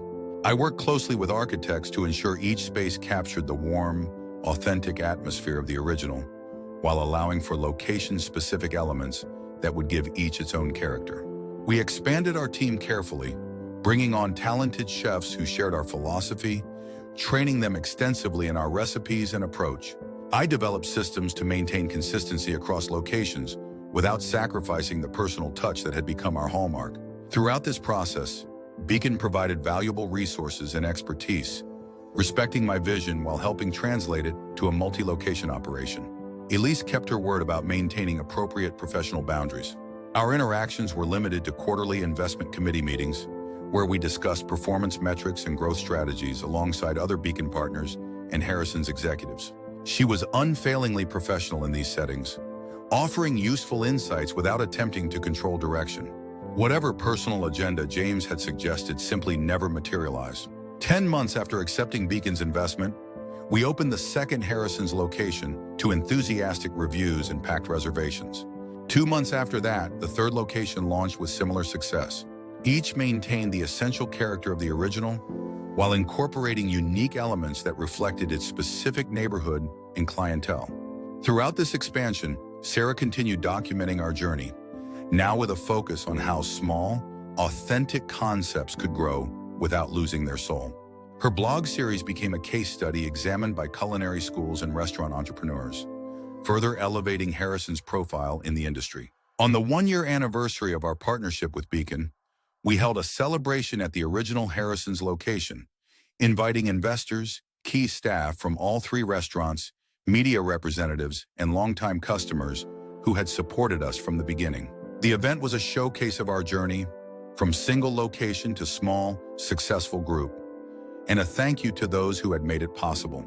As I moved through the crowded restaurant that evening, accepting congratulations and sharing stories, I caught sight of Elise standing near the bar, engaged in conversation with Whitman and a critic from a national food magazine. She looked up as I passed, offering a small smile and nod of acknowledgement. Professional, respectful, but with a hint of something else. Pride, perhaps, or recognition of the strange path that had led us both to this moment. Later, as the event was winding down, she approached me as I stood looking at a photo display Sarah had created. A visual timeline of Harrison's evolution from empty storefront to thriving restaurant group. "Congratulations, Daniel," she said, genuine warmth in her voice. "What you've built is remarkable, far beyond what I ever imagined when you first talked about opening a restaurant." I turned to her, struck by how different this conversation felt from our confrontations of the past. "Thank you, both for the compliment and for Beacon's role in making this expansion possible." She nodded, glancing around at the crowded room. "Beacon made a good investment, but this success is yours. You had the vision and the determination to make it real, despite," she paused, "and despite those who doubted you." The acknowledgement, on a simple but direct, felt like the closure of a chapter that had remained partially open despite all that had transpired. "Your laughter was a catalyst, you know," I said, keeping my tone light but honest. "When you dismissed my dream that night, it forced me to decide how much it really mattered to me. Whether it was worth fighting for, even alone." She winced slightly at the memory but held my gaze. "For what it's worth, I'm glad you fought for it. Not just because it's been a good investment for Beacon, but because seeing you achieve this dream has changed how I think about possibilities in my own life." She gestured toward the photos of our expansion process. "You proved that passion, when combined with planning and persistence, can create something lasting and meaningful. That's a lesson I needed to learn. We were interrupted then by Whitman, who wanted to introduce me to potential investors for further expansion. As I moved away with him, I glanced back to see Elise still studying the photo timeline, her expression thoughtful. In that moment, I realized that the revenge I had once unconsciously sought, making her witness the success of the dream she had laughed at, had evolved into something far more meaningful. Not just proving her wrong, but creating something that had value beyond our personal history, something that had changed us both in unexpected ways. The woman who had once laughed at my dreams had indeed watched me achieve them all without her. But the true victory wasn't in her witnessing my success. It was in discovering that my dreams were bigger and more fulfilling than either of us had imagined. The restaurant, the expansion, the community we'd built around food and shared experiences, these weren't just an answer to her dismissal, but an expression of a passion that had always been mine to pursue. As I addressed the gathered crowd later that evening, thanking them for their support and sharing our vision for Harrison's future, I caught sight of Elise slipping quietly toward the exit. Our eyes met briefly across the room. A moment of mutual recognition, of acknowledgement that our paths had diverged but somehow reconnected in this unexpected way. She offered a small smile and a nod before disappearing through the door, leaving me to celebrate the dream that had become so much more than a response to her laughter. In that moment, I understood that true revenge isn't about making someone regret their treatment of you. It's about refusing to let their limitations define what you can achieve. It's about building something so undeniably valuable that their dismissal becomes irrelevant to the narrative of your success. She had laughed at my dreams. Now she had not only watched me achieve them, but had professionally validated their worth. And somehow that circle of vindication had transformed into something neither of us had anticipated. Mutual respect, growth, and the recognition that dreams, when pursued with authentic passion, have the power to change not just the dreamer, but everyone who encounters them. 1 year into our partnership with Beacon, Harrison's had become more successful than I could have imagined when I first walked away from Elise in our shared apartment. The 3 locations were thriving, each developing its own loyal clientele, while maintaining the core identity that made Harrison special. My days were a whirlwind of menu development, staff training, supplier negotiations, and shuttling between locations to ensure quality remained consistent. I was exhausted but fulfilled in a way my corporate career had never provided. The original Harrison's on Maple Street remained my spiritual home, the place where my dream had first taken physical form. I still worked shifts in that kitchen at least twice a week, keeping my hands in the actual cooking rather than becoming solely an administrator. Those nights, elbow to elbow with my original team, turning out plates that represented my grandfather's legacy and my own vision, were what kept me grounded amid the expansion's chaos and complexity. On one such evening, as I worked the line during a particularly busy service, Sarah appeared at the kitchen entrance, camera in hand as usual, but with an expression I couldn't quite read. Excitement mixed with something like apprehension. "Need a moment when you get a break," she mouthed, gesturing toward the office. I nodded, turning my attention back to the risotto I was finishing, but my curiosity was piqued. Sarah rarely interrupted service unless she had significant news. An hour later, during a brief lull, I slipped away to find her waiting in my small office, scrolling through her phone with intense focus. "What's up?" I asked, wiping my hands on a kitchen towel. "Everything okay?" She looked up, her expression brightening. "Better than okay. Remember that documentary crew that was in town last month? Interviewing local food personalities for that streaming series on restaurant entrepreneurs?" I nodded. Sarah had convinced me to do a brief interview with them, though I'd been skeptical about how much interest there would be in my story compared to the celebrity chefs they were primarily featuring. "Well," she continued, barely containing her excitement, "they've decided to make Harrison's the central focus of an entire episode, maybe even expand it to a full-hour feature, depending on how additional filming goes." I blinked, surprised. "Really? I thought we were just going to be a small segment in the larger series." "That was the original plan, but the producer called me today. They were so impressed with your story. The corporate manager who walked away from a stable career and unsupportive fiancé to pursue his passion, built a successful restaurant from scratch, then expanded to 3 locations in under 2 years." She grinned. "It's the perfect narrative arc for their series." "Did you tell them about Elise's current involvement with Beacon?" I asked, immediately concerned about how that complicated twist would be presented. Sarah's expression turned slightly apologetic. I mentioned the Beacon partnership, but didn't go into detail about Elise specifically.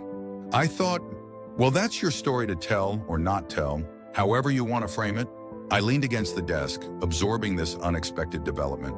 A documentary feature would mean significant exposure for Harrisons, potentially national rather than just regional. It would be tremendous publicity, but it also meant opening up my personal journey, including the painful parts, to a much wider audience. When would they want to film? I asked, stalling for time to think. That's the other thing, Sarah said, her excitement returning. They're on an accelerated production schedule. They want to start next week, following you for a few days, interviewing key staff, filming at all 3 locations. They're particularly interested in capturing the differences and similarities between the restaurants, how you've maintained the core identity while allowing each to develop its own character. I ran a hand through my hair, my mind racing through implications. This is a big opportunity, I acknowledged, but also complicated. Sarah watched me carefully. Because of Elise. Partly, I admitted. The Beacon partnership has been crucial to our expansion. I don't want to present it in a negative light just because of our personal history. That wouldn't be fair to Whitman or Lou, who've been nothing but supportive. But also because I hesitated, struggling to articulate the feeling.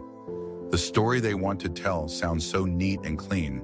Guy has dream, faces obstacle, overcomes obstacle, achieves success. The reality was messier, more complicated. I'm still figuring things out, still making mistakes, still learning. Sarah smiled, understanding in her eyes. That's exactly why they're interested, Daniel. Success stories that acknowledge the complications and ongoing challenges feel authentic. Viewers connect with that vulnerability. She paused. But you're right about Elise and Beacon. You'll need to decide how to frame that relationship for the documentary. I nodded, already turning over possibilities in my mind. Tell them yes, I decided.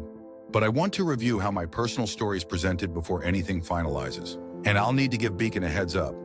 They should know their investment is going to be featured.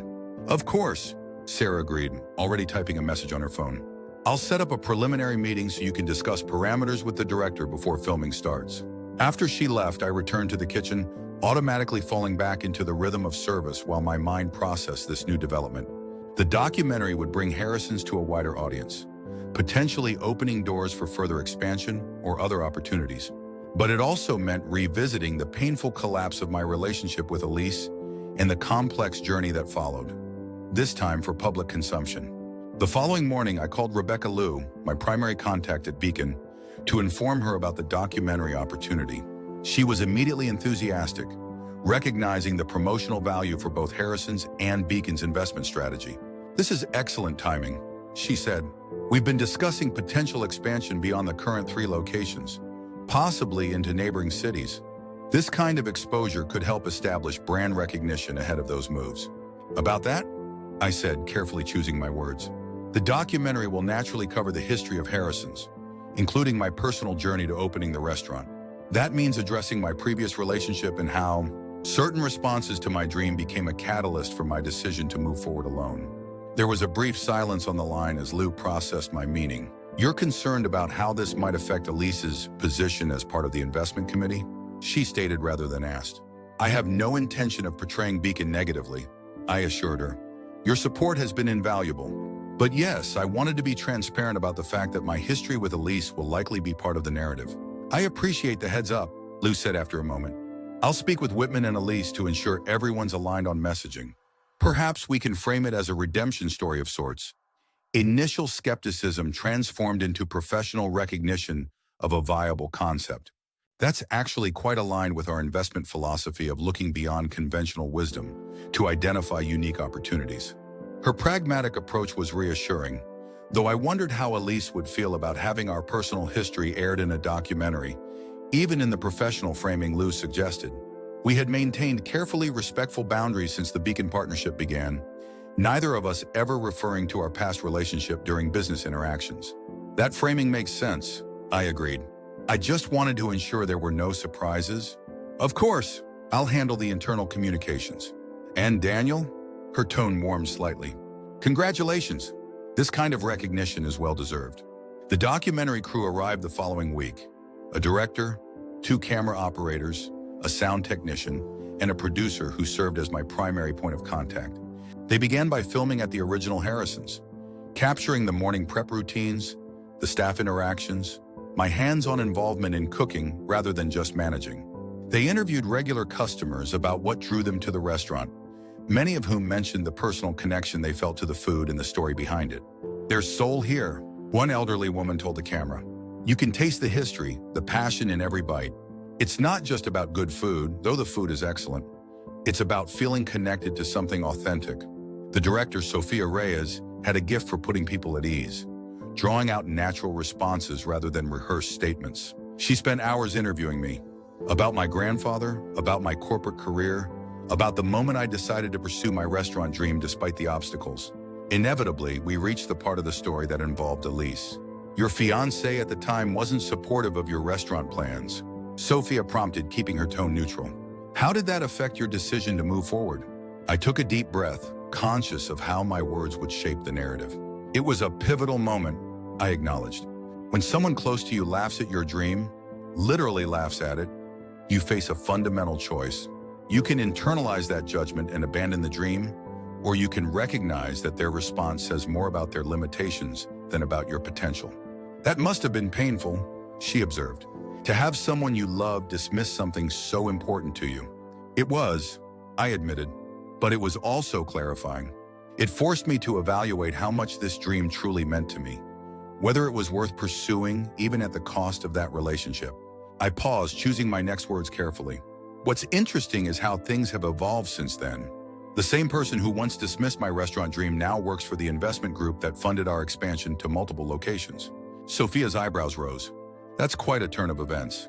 Do you work together now?" "In a limited capacity," I explained. "She's part of the investment committee that oversees Beacon's partnership with Harrison's, though my primary contact is another executive. It's a professional relationship now, focused on the business rather than personal history." "And how does that feel? To have someone who once laughed at your dream now professionally validating its success?" The question cut to the heart of the complex emotions I'd been processing over the past year. "There's a certain poetic justice to it," I acknowledged with a small smile. "But more importantly, I think it demonstrates how people can grow and reassess their judgments when presented with new evidence." She recognized the value in what I was building, even though it didn't align with her initial expectations. "There's something valuable in that recognition, not for my ego, but for the validation of Harrison's as a concept worthy of investment." Sofia nodded thoughtfully. "You're being very generous in your framing." I shrugged. "Life's too short for lingering resentment. The success of Harrison's isn't about proving anyone wrong. It's about creating something meaningful that connects people through food and shared experience. That's the legacy I care about building." The interview continued, moving on to the challenges and triumphs of expansion, the balance between growth and maintaining authenticity, my vision for Harrison's future. But I could tell from Sofia's expression that the Elise revelation had added a dimension to the story that intrigued her, a complexity that went beyond the standard entrepreneurial narrative.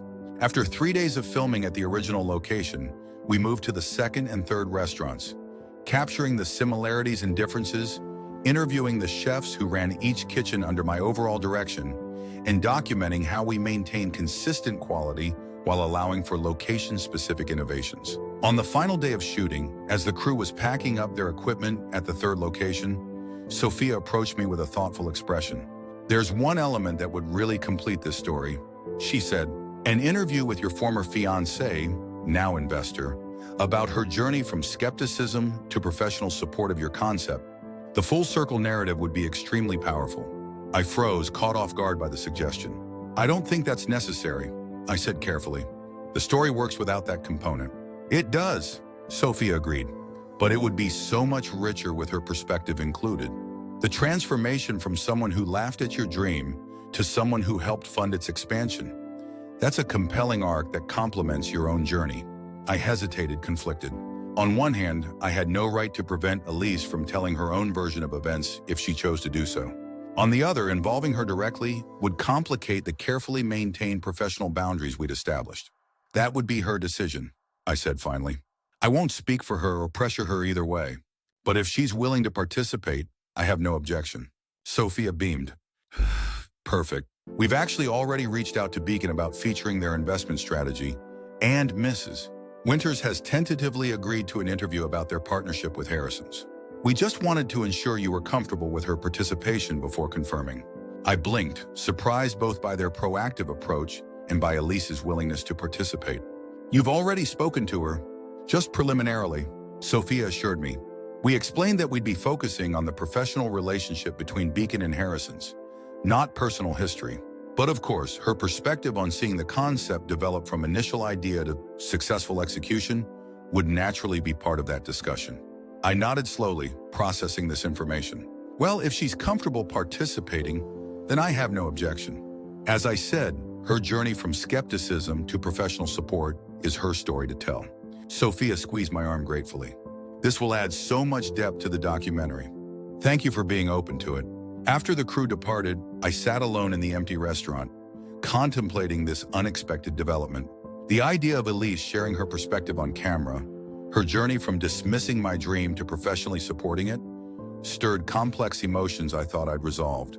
Not jealousy or resentment, but a strange vulnerability at having our intertwined story presented for public consumption, interpreted and judged by strangers who knew nothing of the nuances and complexities beneath the surface narrative. That evening, for the first time in nearly a year, I called Elise directly rather than going through official Beacon channels. She answered on the third ring, her voice shifting from professional greeting to surprise when she recognized mine. Daniel, is everything all right? Everything's fine, I assured her. I just wanted to talk to you directly about the documentary interview you've apparently agreed to. There was a pause. I was going to call you about that. The production company reached out to Whitman first, who then directed them to me as the committee member most familiar with Harrison's operations. I assumed you had approved the contact. Not specifically, I admitted. Though I did tell them I had no objection if you wanted to participate. I'm just curious about your decision to do so. It will inevitably touch on aspects of our personal history, even if framed professionally. Another pause. I considered that, she said carefully. But from Beacon's perspective, the exposure is valuable. And personally, she hesitated. I think there's value in acknowledging how completely wrong I was about your restaurant concept. That kind of public recognition might help other investors reconsider promising ideas they initially dismiss based on conventional thinking. Her response surprised me. Thoughtful, almost philosophical rather than purely strategic. That's quite evolved, I said, unable to keep a hint of skepticism from my tone. She laughed softly, the sound startlingly familiar despite the time and distance between our former closeness and current professional relationship. I've done a lot of reflection since we parted ways, Daniel. Watching you build Harrison's from nothing into this thriving enterprise, it's been educational to say the least. About your capabilities, certainly, but also about my own limitations in recognizing potential that doesn't fit my preconceived frameworks. The sincerity in her voice was unmistakable, lacking the calculation I might once have suspected. Well, I said, somewhat disarmed, I appreciate your perspective. I just wanted to make sure we're aligned on messaging, given the personal history involved. Of course, she agreed. I plan to focus on the professional arc, how Beacon identified Harrison's as an investment opportunity, the factors that made it attractive despite its relatively short operating history, and how our support has facilitated expansion while maintaining the core identity that makes the concept successful. And the personal elements, I pressed. The fact that you once laughed at the very idea of me opening a restaurant, she was quiet for a moment. I won't deny that happened if asked directly. She said finally, it would be dishonest, and frankly, acknowledging that error in judgment is part of the story of how investors can miss opportunities by applying conventional metrics to unconventional concepts. Another pause. But I don't intend to dwell on our personal relationship beyond what's directly relevant to Harrison's development as a business. I felt a tension I hadn't realized I was carrying released slightly.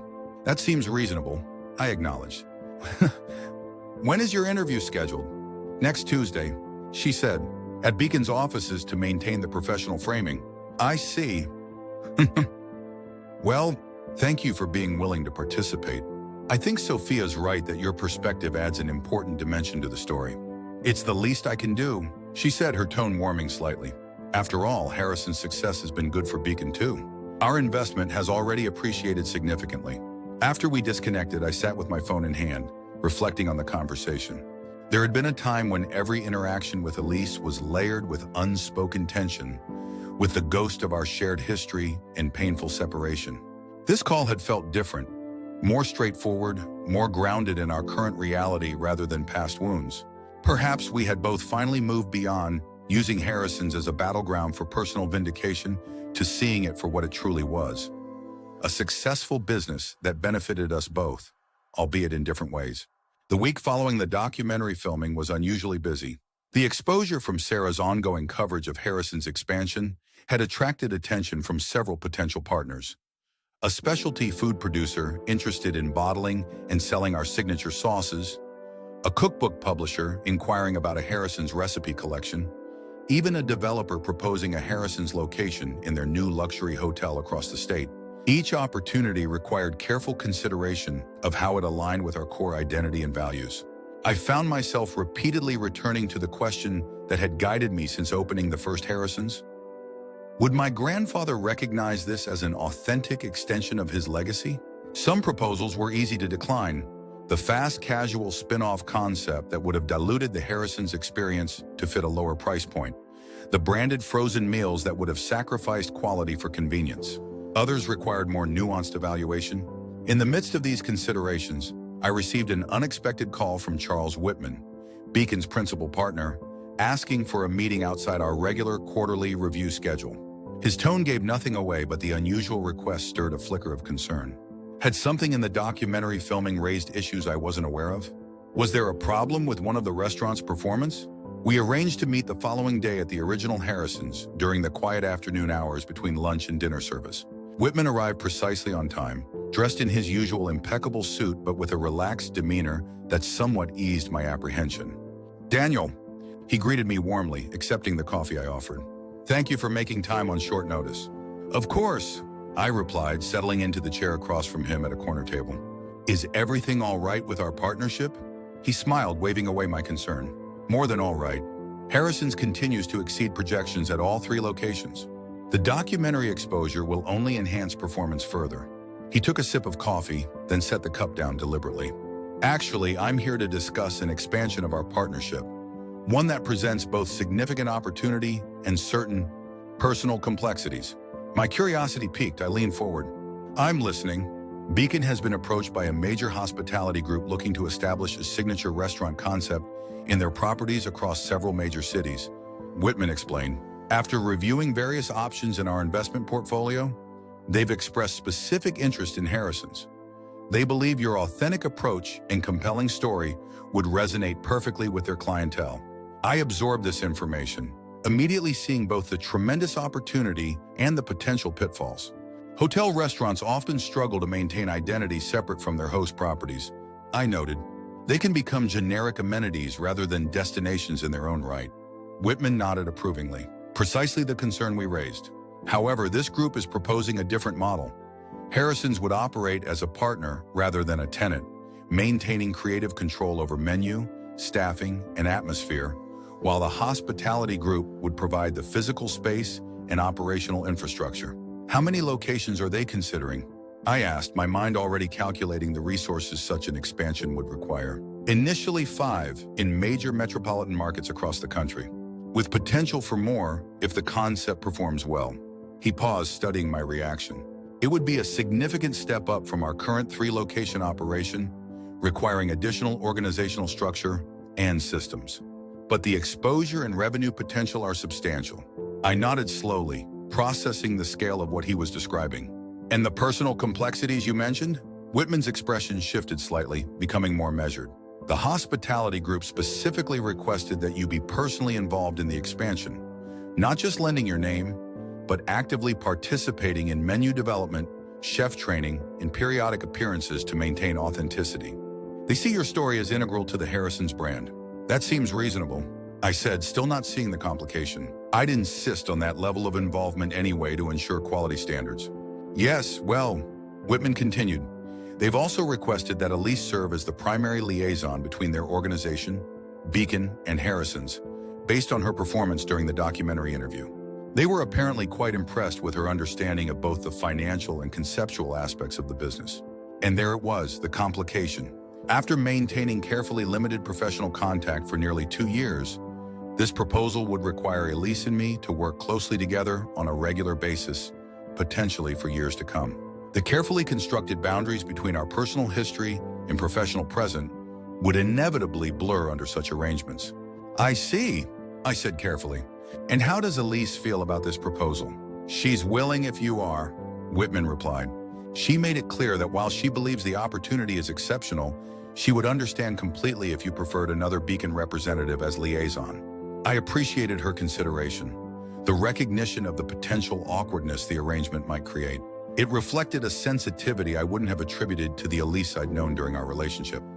Another indication of how we'd both evolved since that painful break. This would mean significant travel, I assume? I asked, thinking through the practical implications. Whitman nodded. For both of you, yes. Initial visits to all potential locations, then ongoing check-ins as each restaurant develops. The hospitality group has properties in New York, Chicago, Miami, Los Angeles, and San Francisco. They'd want Harrisons in each of those markets. I sat back, taking a deep breath as I contemplated the scope of the opportunity. 5 new locations in major cities would transform Harrisons from a successful local concept to a national brand. The exposure, the platform for my culinary vision, the financial rewards, all were tremendous. But the personal complications were equally significant. Working closely with Elise again, navigating our shared history while building a new professional relationship, all under the pressures of national expansion. I need some time to think about this. I told Whitman honestly, the opportunity is incredible, but the execution would be complex on multiple levels. Of course, he agreed immediately. Take a few days to consider. The hospitality group doesn't need an answer until next week. He hesitated, then added, for what it's worth, Daniel, both Elise and I believe you're ready for this step. Harrison's has proven its concept beyond any doubt, and your leadership has been exemplary throughout the expansion process. After Whitman departed, I remained at the table, my coffee cooling untouched as I contemplated the crossroads before me. The practical aspects of the proposal were straightforward enough, challenging but manageable with proper planning and resources. The personal dimension was far more complex. 2 years ago, Elise had laughed at my dream of opening a single restaurant. Now she would potentially be my partner in expanding that dream to a national scale. The irony was almost too perfect, like something from a film script rather than real life.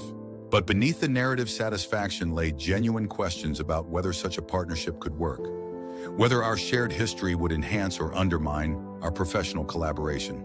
That evening, after closing the restaurant, I found myself driving to the small park near the waterfront where Elise and I had met for our honest conversation about the Beacon partnership over a year ago. The night was clear and cool, the water reflecting city lights in wavering patterns as I sat on the same bench, trying to sort through my tangled thoughts. I was so absorbed in contemplation that I didn't notice the figure approaching until she spoke. I thought I might find you here. I looked up startled to find Elise standing a few feet away, bundled in a light jacket against the evening chill. Whitman told you about our meeting, I guessed, gesturing for her to join me on the bench. She nodded, settling beside me with a careful distance between us. He mentioned you were taking some time to consider the proposal. She looked out over the water. This place has become something of a neutral territory for difficult conversations between us, hasn't it? I smiled slightly at the observation. I suppose it has. For a moment, we sat in silence, watching the play of light on water before she spoke again. You have concerns about us working together, she stated rather than asked. It would be complicated, I acknowledged. We've maintained professional boundaries by limiting our direct interaction. This arrangement would eliminate that buffer entirely. She nodded thoughtfully. I understand that concern. It's why I told Whitman I would step aside as liaison if you preferred. She turned slightly to face me. But before you decide, I'd like to share something that might provide context. Curious, I nodded for her to continue. The documentary interview was illuminating for me, she began. Articulating my journey from dismissing your restaurant dream to professionally supporting it forced me to confront how fundamentally wrong my judgment had been. Not just about your capabilities, but about what constitutes value and success. She paused, seeming to gather her thoughts. I've been in the financial world my entire career, Daniel. Everything quantifiable, everything measured against established metrics and precedents. Your restaurant dream didn't fit those metrics, so I dismissed it. Worse, I mocked it. Her expression reflected genuine regret.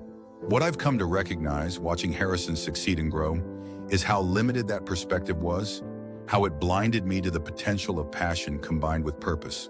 I studied her face in the dim light, struck by the authenticity of her reflection. This wasn't the calculated Elise I had known during our relationship, always positioning for advantage. This was someone who had experienced genuine growth through confronting her own limitations. That's a significant realization, I acknowledge. It's changed how I evaluate potential investments for Beacon. She continued, made me more attentive to qualitative factors rather than just quantitative metrics. I've become an advocate for concepts that might not check all the conventional boxes, but demonstrate that same authentic connection to purpose that Harrison's embodies. She met my gaze directly.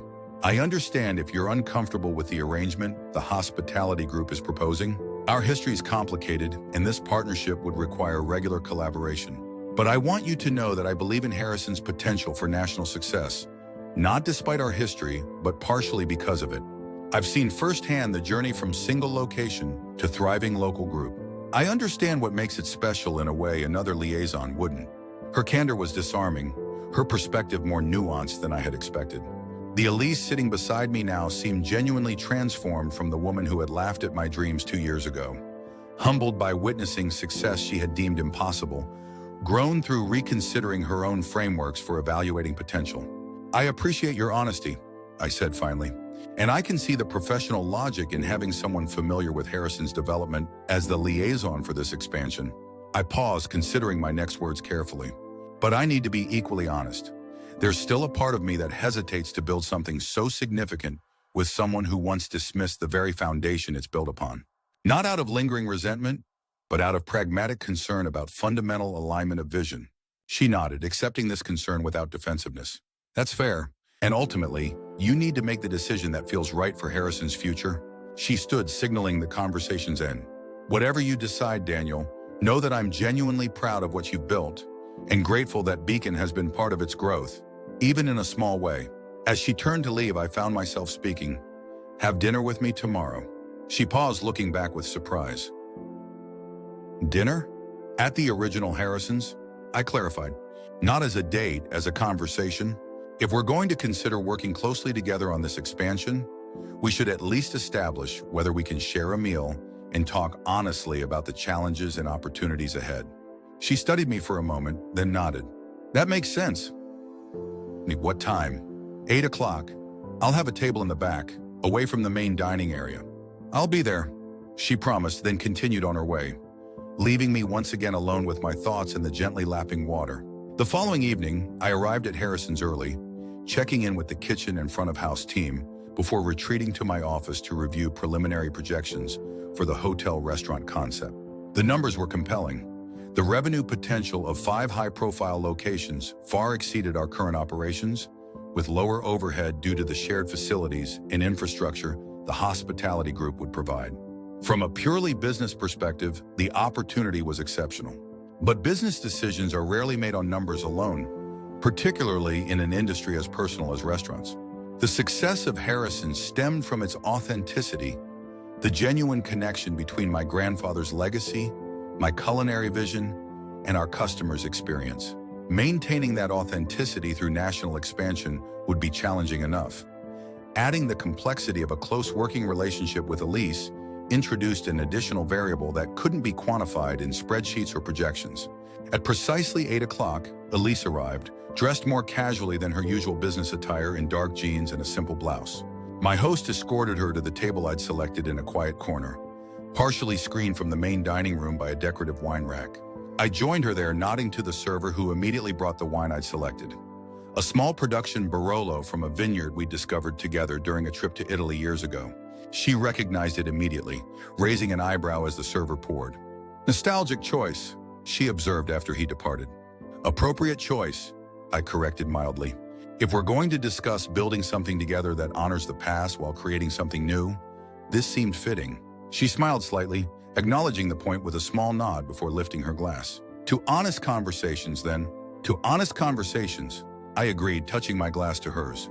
I had instructed the kitchen to prepare a tasting menu featuring signature dishes from all 3 Harrison's locations, wanting Elise to experience the full range of our current offerings before we discussed expansion. As each course arrived, I explained the inspiration behind it, the technical elements that made it distinctive, the connection to my grandfather's original recipes, or my own culinary development. Elise listened attentively, asking thoughtful questions about preparation techniques or ingredient sourcing, occasionally closing her eyes to fully appreciate a particular flavor combination. It was strange seeing her engage so genuinely with my culinary creations. During our relationship, she had always approached food as nutrition rather than passion, appreciating quality, but never truly understanding my emotional connection to cooking. "The food is exceptional, Daniel," she said sincerely after the fourth course. "Even better than when I last dined here. There's an evolution in your approach. More confident, more distinctive. Experience brings refinement," I acknowledge. "Each service teaches us something. Each customer reaction helps us adjust and improve. It's a stark contrast to the corporate world," she observed. "Their experience often calcifies rather than refines. People become more entrenched in established methods rather than remaining open to evolution. Is that why you moved from traditional finance to restaurant investment?" I asked, genuinely curious about her career shift. "Looking for a field with more creative flexibility?" She considered the question, swirling the wine in her glass. "Partly," she admitted. "But it was also about finding meaning beyond just financial returns. Restaurants create experiences, memories, connections between people. Being part of that process, even from the investment side, feels more significant than shuffling numbers on a spreadsheet." Her answer surprised me with its alignment to my own values, the very ones she had once seemed to dismiss as impractical or naive. "And now you're considering a partnership that would make you directly involved in creating those experiences on a national scale," I noted, bringing our conversation back to the proposal at hand. "If you're comfortable with the arrangement," she qualified. "As I said yesterday, I understand the personal complications it introduces." I studied her across the table, trying to reconcile the woman before me with the one who had laughed at my dreams years ago. "You've changed, Elise."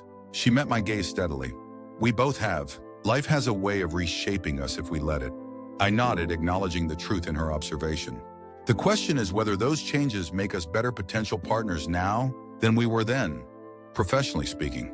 "I believe they do," she said without hesitation. "The friction in our personal relationship stemmed largely from my need for control and certainty, my dismissal of paths that didn't align with my predetermined vision of success." She gestured around the restaurant. "Harrison's success has fundamentally challenged those limitations in my thinking. I've learned to recognize and value different forms of achievement, different approaches to building something meaningful." Her self-awareness was striking, honest without being self-flagellating, reflective without seeming calculated to impress. It suggested a genuine evolution rather than a strategic repositioning. "And professionally," she continued, "we bring complementary strengths to this potential expansion. You understand the soul of Harrison's, what makes it special, what elements must be preserved through growth. I understand the business structures and partnerships needed to facilitate that growth without compromising those essential elements." She leaned forward slightly. "I'm not asking you to forgive or forget how I responded to your dream initially, Daniel. That was a fundamental failure on my part that I'll always regret. I'm simply suggesting that our shared history, complicated as it is, might actually strengthen our professional collaboration rather than undermine it." I considered her words as the final course arrived. A dessert that honored my grandfather's love of simple, perfectly executed classics with a modern interpretation of tiramisu. We both fell silent as we tasted it, the familiar flavors elevated through technique and presentation that respected tradition while offering something new. "This dessert," I said, finally setting down my spoon, "represents exactly what I hope to achieve with Harrison's expansion, honoring origins while creating something distinctive for each new context. Not replication, but evolution, maintaining the soul while allowing for growth and adaptation." Elise nodded, understanding the metaphor. "That's precisely what makes Harrison so compelling as a concept for national expansion. It's not a formula to be copied identically in each location, but a philosophy that can adapt to different contexts while maintaining its essential character." "Which brings us back to the question at hand," I said, meeting her gaze directly. "Can we work together to achieve that vision, given our complicated history?" She held my gaze steadily. "I believe we can, not despite that history, but partially because of it. We've both learned and grown through this journey. The question is whether you believe that too." In that moment, looking at her across the table in the restaurant that embodied my dream made real, I realized something important. The revenge I had once unconsciously sought, making Elise witness the success of the dream she had laughed at, had evolved into something far more meaningful. Not just proving her wrong, but creating something that had transformed us both in unexpected ways. I do, I said finally, my decision crystallizing. I think our shared history, complex as it is, gives us a unique perspective on Harrison's journey and potential. And professionally, your understanding of the business aspects of expansion complements my focus on culinary integrity and customer experience. Relief in something like genuine happiness brightened her expression. So you'll accept the hospitality group's proposal? I will, I confirmed, with clear parameters about creative control and quality standards. But yes, I think this is the right next step for Harrison's. And I think you're the right liaison for this partnership. We spent the next hour discussing practical aspects of the proposed expansion: timeline, resource requirements, how to maintain Harrison's identity within the hotel settings. The conversation flowed easily, our different perspectives illuminating potential challenges and opportunities rather than creating conflict. It felt strangely like the early days of our relationship, before expectations and control issues had created distance between us. Two minds engaged in building something together rather than struggling for dominance. As the restaurant closed around us, staff completing their closing duties with practiced efficiency, I realized we were the last guests remaining. Elise noticed too, gathering her purse as she prepared to leave. "Thank you for dinner," she said, standing, "and for your trust in this partnership. I promise you won't regret it." "It's not about trust yet," I clarified, walking her toward the door. "It's about recognizing potential and being willing to explore it, professionally speaking. Trust will build through the work we do together." She nodded, accepting this qualification. "Fair enough. I look forward to earning that trust." At the door, she paused, turning back with an expression that combined determination and vulnerability. "For what it's worth, Daniel, watching you build Harrison's from nothing into this success has been one of the most profound learning experiences of my life. Not just professionally, but personally. Seeing someone pursue a dream with such clarity and purpose, despite obstacles and dismissal," she shook her head slightly. "It's changed how I think about possibility, about what constitutes a life well lived." The sincerity in her voice was unmistakable, touching something in me that I thought had been sealed away when our relationship ended.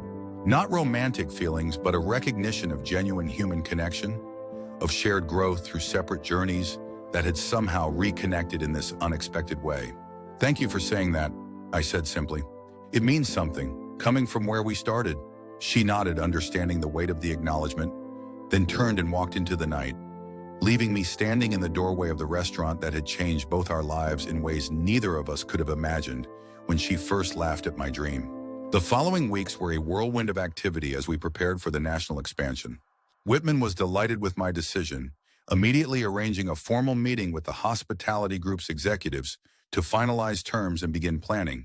Elise and I worked closely to develop a comprehensive strategy for maintaining Harrison's identity across the new locations, while adapting to each city's unique character and clientele. Our professional relationship quickly found its rhythm, her strategic thinking and business acumen complementing my culinary focus and brand vision. We established clear roles and boundaries, communicating directly but respectfully when disagreements arose. To my surprise, these disagreements often led to stronger solutions, our different perspectives challenging assumptions and revealing blind spots neither would have identified alone. Sarah, ever the perceptive observer, watched this evolving partnership with fascination. "It's like watching the world's most complicated redemption arc play out in real time," she commented one afternoon as she photographed new dishes for the expanded menu we were developing. "It's a professional collaboration, not a personal reconciliation," I corrected, though I understood what she meant. There was something narratively satisfying about working with Elise to expand the very dream she had once dismissed, a completion of the circle that had begun with her laughter and my determination to prove its worth. "Of course," Sarah agreed with a knowing smile. "Purely professional, which is why you two spent 3 hours arguing about the lighting design for the Chicago location yesterday, because the ambiance is a critical business consideration, not because you both care deeply about creating the right experience." She had a point, though not quite the one she thought she was making. Elise and I did care deeply about getting Harrison's expansion right, but from complementary rather than competing perspectives. Her concern for ambiance wasn't about control, but about ensuring the physical environment supported the emotional experience that made Harrison's special. My insistence on specific lighting elements wasn't about creative ego, but about maintaining the warm intimacy that had been part of my grandfather's original restaurant. Together, we were creating something neither of us could have built alone. Harrison's national expansion maintained its soul while incorporating fresh perspectives appropriate to each new location. The New York design embraced urban sophistication while preserving our commitment to approachable, authentic dining. The Miami concept incorporated local ingredients and influences while maintaining the core Harrison's identity. Each location was distinctive, yet recognizably part of the same family. Evolution rather than replication. Through it all, Elise and I maintained a careful professional relationship. Our conversations focused on the work at hand. Our interactions limited to planning meetings, site visits, and occasional meals to discuss strategy. We both understood the importance of keeping boundaries clear, of not allowing our complicated history to interfere with the business partnership we were building. 6 months into the expansion process, with construction underway at all 5 hotel locations and opening dates set for the following year, Elise and I found ourselves in San Francisco, reviewing final design elements for what would be the last of the new restaurants to open. We had spent the day with architects and designers, making decisions about everything from kitchen layout to dining room acoustics, and were now walking along the Embarcadero, taking advantage of the mild evening to discuss next steps. The documentary airs next week, Elise noted as we paused to watch lights dancing across the bay. Sophia sent the final cut to Beacon for review yesterday. I nodded, somewhat apprehensive about seeing our story presented for public consumption. "Have you watched it?" "Not yet," she admitted. "I thought perhaps we should view it together, given that it chronicles a journey we've both been part of, albeit from different perspectives." The suggestion surprised me, though it made practical sense. "That would be appropriate," I agreed. "We should both be prepared for the public response, particularly with the expansion underway." She turned slightly to face me, the city lights illuminating her profile. It's strange to think about our story being presented as entertainment. This complicated journey from your initial dream to national expansion, with the dramatic irony of you laughing at the dream you're now helping expand, I added with a small smile. The memory no longer carrying the sting it once had. She winced slightly but nodded. "Exactly. From antagonist to ally in a narrative that's become far more complex than either of us anticipated." We continued walking, discussing logistical details for the upcoming openings, but her comments stayed with me. The recognition of how our roles in each other's stories had evolved in unexpected ways. She had indeed moved from antagonist to ally, from dismissing my dream to helping expand it beyond anything I had initially imagined. And I had shifted too, from seeing her as someone who had betrayed my trust to recognizing her as a valuable partner in building Harrison's future. The following evening, we gathered in Elise's hotel suite to watch the advanced copy of the documentary. She had ordered room service and arranged comfortable seating in front of the large television, creating an appropriately private setting for what would soon be public content. There was a strange intimacy to the situation, not romantic but deeply personal, preparing to witness our intertwined journey through an external lens. As the documentary began, I found myself tensing slightly, unsure how Sophia had crafted the narrative from the hours of interviews and footage she had collected. The opening sequence established Harrison's current success: bustling restaurants, satisfied customers, critical acclaim, before rewinding to the origin story. My grandfather's influence, my corporate career, the moment of decision to pursue my restaurant dream despite the obstacles. When the documentary reached the part about Elise's response to my plans, I glanced sideways, wondering how she would react to seeing this painful moment portrayed.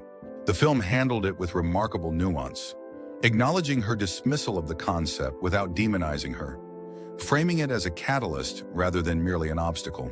Then came Elise's interview segments, filmed at Beacon's offices. She appeared poised and professional as she explained the investment strategy that had led to their partnership with Harrison's. But there was genuine emotion in her voice when she addressed her initial skepticism. "I fundamentally misjudged both the concept and Daniel's capabilities," she admitted on screen. "I was applying conventional metrics to something that required a different kind of evaluation, one that considered passion, purpose, and personal connection alongside financial projections. That failure of imagination on my part has profoundly influenced how I approach investment opportunities now." Beside me on the sofa, Elise shifted slightly but didn't comment. On screen, the narrative continued, documenting Harrison's growth from single location to local group to the current national expansion, with Elise now playing a key role in that development. There's a certain poetic justice to this partnership. Screen Elise acknowledged with a small smile. The concept I once dismissed is now one I'm helping to expand nationally. It's a powerful reminder that our judgments, especially our dismissals of others' dreams, often reveal more about our limitations than about the potential of those dreams.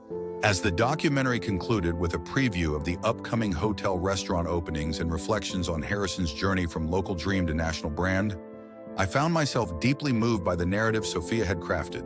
It wasn't a simple revenge story of proving doubters wrong, nor a neat redemption arc of relationships healed. It was something more nuanced, a story of growth through challenge, of success that transformed not just the dreamer, but those who had once dismissed the dream. When the credits rolled, Elise turned to me, her expression reflective.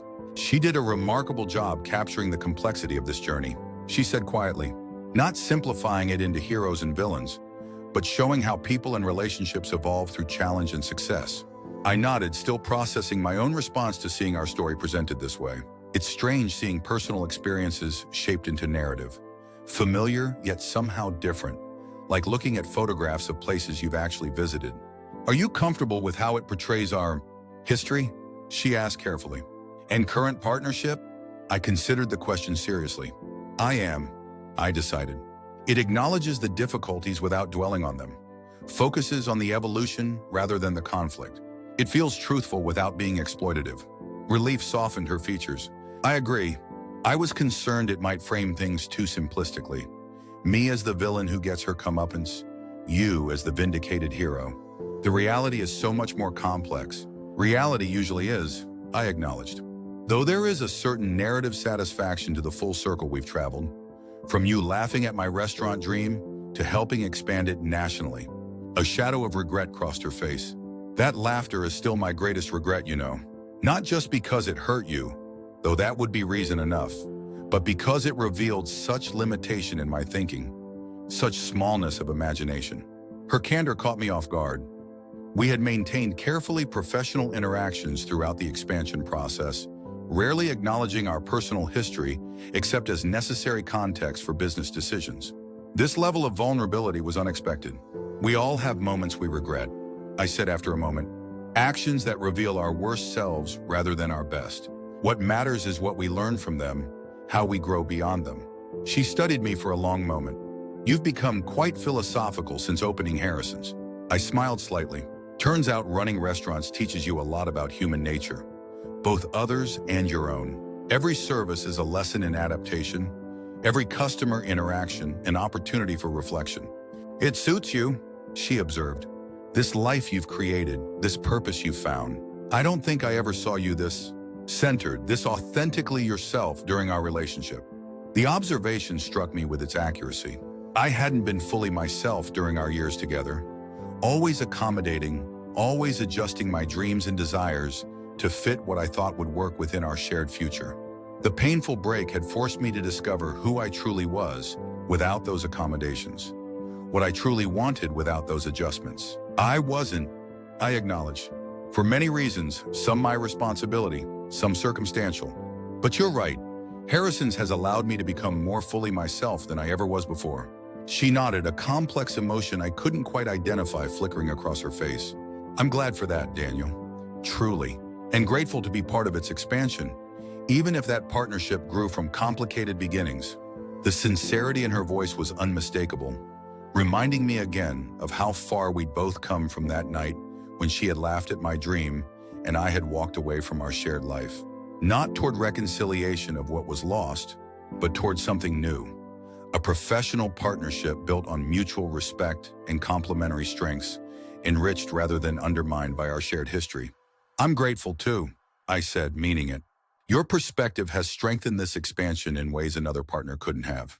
You understand both where Harrison's came from and where it's going, the full arc of its development. She smiled, the tension of the moment easing into something more comfortable. Speaking of development, we should finalize the San Francisco kitchen layout tomorrow if we want to maintain the construction schedule. And just like that, we were back to business. The familiar territory of professional collaboration, where we had found our new equilibrium. But something had shifted subtly, an acknowledgement of personal growth alongside professional partnership that added depth to our working relationship without complicating its boundaries. The documentary aired the following week to significant industry attention and critical acclaim. Food and Wine called it a compelling exploration of culinary entrepreneurship and personal growth, while the Wall Street Journal highlighted it as a case study in how rejection can catalyze innovation when paired with determination and vision. Social media buzzed with reactions, many viewers connecting deeply with the narrative of pursuing passion despite dismissal and doubt. The timing couldn't have been better for Harrison's expansion. The documentary created anticipation for the hotel-restaurant openings, establishing the brand's story and values for audiences who had never experienced the original locations. Reservations began filling for opening weeks at all 5 new restaurants, despite being months away from completion. As the expansion progressed, Elise and I settled into an effective working rhythm, traveling between cities to oversee developments, collaborating on decisions that would shape Harrison's national identity while preserving its authentic character. We became known in the industry as a formidable partnership. Her business acumen and strategic thinking, balanced by my culinary vision and commitment to quality, both of us united in our determination to maintain Harrison's integrity through growth. 8 months after our San Francisco meeting, the first of the hotel restaurants opened in Chicago to enthusiastic reviews and packed reservations. The space beautifully captured Harrison's essence, while incorporating elements that honored its specific location. The warm lighting I had insisted upon creating the intimate atmosphere that had been part of my grandfather's original restaurant, adapted to a more sophisticated urban context. The menu balanced Harrison's signature dishes with new creations inspired by local ingredients and traditions, evolution rather than mere replication. Elise and I stood together at the back of the dining room on opening night, watching as customers experienced Harrison's for the first time, their expressions of pleasure and discovery validating all the careful decisions and occasional disagreements that had shaped this space. "We did it," she said quietly, genuine pride in her voice. The first successful translation of Harrison's to a new context. The first of 5, I reminded her, though I shared her sense of accomplishment, each with its own challenges and opportunities. She nodded, her gaze still on the bustling restaurant. "But this proves the concept can travel without losing its soul. That's the hardest part, maintaining authenticity through expansion." She was right, of course. The greatest risk in any restaurant expansion is dilution of quality, of vision, of the essential character that made the original successful.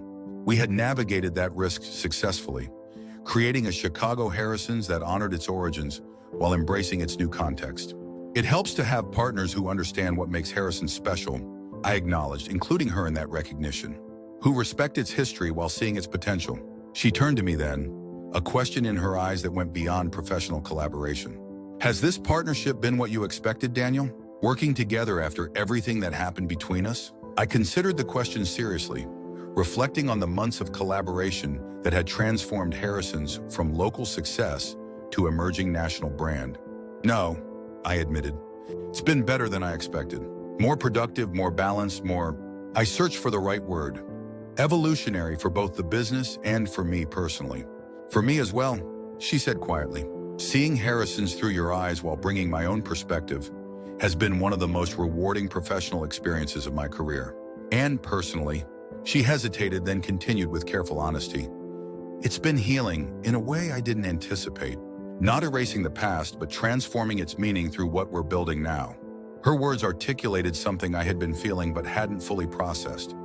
How our current partnership was not replacing our difficult history, but recontextualizing it, giving new meaning to the painful break that had catalyzed Harrison's creation and eventually led to this unexpected collaboration. "I understand," I said, meeting her gaze directly. "This expansion has changed how I think about our history too. What once felt like an ending now seems like part of a longer, more complex journey, one neither of us could have anticipated." She smiled, relief and something like genuine happiness in her expression. "That's a better narrative than revenge, isn't it? Growth and evolution rather than just vindication." "Much better," I agreed, returning her smile. "Though there is still a certain satisfaction in having you professionally validate the dream you once laughed at."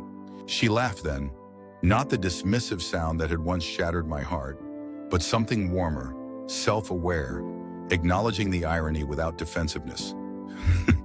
Fair enough. I've earned that bit of karmic justice. The moment was interrupted by the general manager approaching with questions about a VIP reservation, pulling us back into the immediate demands of opening night. But something had shifted between us. Not toward rekindling what was lost, but toward a new understanding of how our shared history had shaped both the present partnership and our individual growth. Over the next 4 months, we opened the remaining hotel restaurants in sequence: New York, Miami, Los Angeles, and finally San Francisco. Each launch brought its own challenges and triumphs, each space reflecting both Harrison's core identity and the unique character of its location. Throughout the process, Elise and I maintained our effective collaboration, our occasional disagreements strengthening rather than undermining the final results. The San Francisco opening, marking the completion of our initial expansion plan, was particularly significant. We had designed it to showcase Harrison's evolution, from my grandfather's original recipes to my contemporary interpretations, from single neighborhood restaurant to national brand with a distinctive presence in 5 major cities. The menu featured signature dishes from all existing locations alongside new creations specific to San Francisco, telling the story of Harrison's journey through culinary experience. The night before the public opening, we hosted a private event for investors, media, and industry figures, a celebration of what Harrison's had become and a preview of its future potential. Whitman delivered a brief speech acknowledging Beacon's pride in the partnership, followed by the hospitality group's CEO expressing enthusiasm for potentially expanding the collaboration to additional properties based on the success of the initial locations. When it was my turn to speak, I found myself looking out at a room filled with people who had supported Harrison's development in various ways: financial backers, culinary collaborators, media champions, loyal customers who had traveled to experience the new location. Among them stood Elise, watching with an expression that combined professional pride and personal understanding of the journey that had led to this moment. Harrison's began as a tribute to my grandfather's legacy, I told the gathered crowd. A single restaurant built on memories of his kitchen, his recipes, his belief that food creates connections between people across time and circumstance. I never imagined it would grow into what we're celebrating tonight, a brand with national presence, touching lives in cities across the country. I paused, my gaze moving around the room before settling briefly on Elise. That growth wouldn't have been possible without partners who recognized Harrison's potential and helped shape its evolution, who understood that expansion isn't about replication, but about maintaining a core identity while adapting to new contexts. As the applause faded and guests began mingling and exploring the space, Elise approached, 2 glasses of champagne in hand. She offered one to me with a small smile. That was a generous acknowledgement, she said, particularly given where our story began. I accepted the glass, meeting her gaze directly. It was truthful. This expansion is stronger for your involvement, your business perspective balanced with my culinary focus, your strategic thinking complementing my emphasis on authenticity and experience. We moved to a quiet corner of the restaurant, watching as guests explored the space we had created together, the culmination of months of collaboration built upon years of separate journeys that had somehow reconnected in this unexpected way. Do you remember what you said to me the night I walked out? I asked, the memory suddenly vivid despite the years that had passed. You said I'd come crawling back when my restaurant fantasy fell apart, and you didn't know if you'd be waiting. She winced slightly but nodded. Not my finest moment. I was thinking about that earlier today. I continued, about how completely different the reality has been from either of our expectations that night. Instead of failure, Harrison succeeded beyond my initial vision. Instead of crawling back, I built something that eventually brought you into its orbit professionally. Instead of waiting or not waiting, you became part of expanding the very dream you had dismissed. She was quiet for a moment, absorbing this observation. Life rarely follows the narratives we construct in moments of anger or fear, she said finally. That night, I couldn't imagine a future where your restaurant succeeded, much less one where I would be professionally involved in its expansion. She smiled slightly. It's a humbling reminder of how limited our vision can be in the midst of emotional conflict. For both of us, I acknowledged. I couldn't have imagined this partnership either, working with you to build Harrison's national presence. I would have seen it as impossible given our history. And yet here we are, she said softly, gesturing around the restaurant that represented the completion of our expansion plan. Partners in building something neither of us could have created alone. The word partners hung between us, accurate in its professional application, but carrying echoes of a different kind of partnership we had once anticipated sharing. Not for the first time, I wondered what might have been different if she had supported my dream from the beginning, if we had built Harrison's together as a couple rather than later as business collaborators. But that alternative history remained hypothetical, while the reality before us was tangible and successful. 5 thriving restaurants, a recognized national brand, a professional partnership that had proven effective despite or perhaps because of our complicated history. To unexpected journeys, I said, raising my glass slightly. And to dreams that refuse to die, she responded, touching her glass to mine. Even when someone laughs at them, the acknowledgement, simple but direct, felt like the closing of a circle that had begun that night in our apartment years ago. Not erasing the pain of that moment, but transforming its meaning through what had grown from it. Both Harrison's success and our own individual evolution. Later that evening, as the event wound down and guests departed, Elise and I found ourselves alone in the restaurant that represented the culmination of our expansion effort. The staff had gone, leaving just the two of us in the quiet space that bore both our influences. Her strategic vision and my culinary identity merged into something neither could have created independently. "What happens now?" she asked, breaking the companionable silence that had settled between us. "With 5 successful locations established, where does Harrison's go from here?" It was a question I'd been considering for months. What the next phase of growth might look like, how to maintain momentum without sacrificing the authenticity that remained Harrison's core strength. "I've been thinking about a Harrison's cookbook," I said, sharing one of several ideas I'd been developing. Not just recipes, but stories. About my grandfather, about each restaurant's development, about the journey from single location to national brand. A way of sharing Harrison's experience beyond the physical restaurants. She nodded thoughtfully. "That makes sense as a next step. Extends the brand without diluting the restaurant experience." A slight smile. "I assume Sarah's already volunteered to handle the photography?" I laughed. Before I even mentioned the idea to anyone else. "She's been documenting everything since the beginning. She has archives of material we could use." "What about product development?" she suggested. "Selected sauces or specialty items available for retail?" Again, extending the brand without compromising the core restaurant experience. We spent the next hour discussing possibilities for Harrison's future. Thoughtful expansion that would build on what we had created without overextending or diminishing its essential character. The conversation flowed easily between us, our different perspectives illuminating potential opportunities and challenges rather than creating conflict. As we finally prepared to leave, standing in the entryway of the restaurant that represented the completion of our initial expansion plan, I was struck by how far we had come from that painful night of separation. Not back to what we had been, but forward into something neither of us could have anticipated. "Thank you, Elise," I said, the words inadequate for the complex gratitude I felt. "Not just for your work on this expansion, but for challenging me to build something stronger than I might have alone." She looked surprised. "You're thanking me? After how I responded to your dream initially?" "That's exactly why," I explained. "Your laughter that night, painful as it was, became a catalyst that forced me to prove the dream's worth. First to myself and then to the world.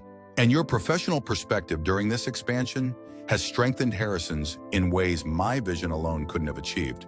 She was quiet for a moment, absorbing this unexpected framing of our journey. "That's a remarkably generous way of seeing things," she said finally, "finding value even in the painful parts of our history. Not diminishing the pain," I clarified. "Just recognizing that growth often comes through challenge rather than comfort. Your dismissal of my dream hurt deeply, but it also clarified how much that dream mattered to me, how willing I was to fight for it." She nodded slowly, understanding in her eyes. "And now that dream has expanded beyond anything either of us imagined that night. Because of both our contributions," I acknowledged. "Your initial doubt that forced me to fully commit, and your later partnership that helped shape its growth." We stepped outside into the cool San Francisco evening, both recognizing this moment as the completion of one chapter and the beginning of another. For Harrison's and for our unexpected professional partnership. "She laughed at my dreams," I said softly, almost to myself. "Then watch me achieve them all without her. And then, most surprisingly, help me expand them beyond what either of us had imagined possible." Elise turned to me, her expression reflecting the complexity of our shared journey. "That's a better ending than either revenge or redemption, isn't it?" Collaboration built on the foundation of separate growth. As we parted ways that night, not as former lovers seeking reconciliation, nor as adversaries in a tale of revenge, but as partners who had built something meaningful from the complicated materials of their shared history, I realized she was right. The woman who had once laughed at my dreams had indeed watched me achieve them without her. But then, most unexpectedly, she had helped me expand them into something greater than I had initially envisioned. That evolution, from dismissal to witness to collaborator, wasn't a story of simple revenge or neat redemption. It was something more complex and ultimately more satisfying. A narrative of growth through challenge, of success that transformed not just the dream, but everyone connected to it. Of a journey that had led us both far beyond the limitations of our former selves to build something neither could have created alone. The final chapter of our story wasn't written in triumph over someone who had doubted me, but in creating something valuable enough to transform that doubt into respect, that dismissal into partnership, that laughter into collaborative vision for a future neither of us could have imagined on the night our shared past ended and our separate journeys began.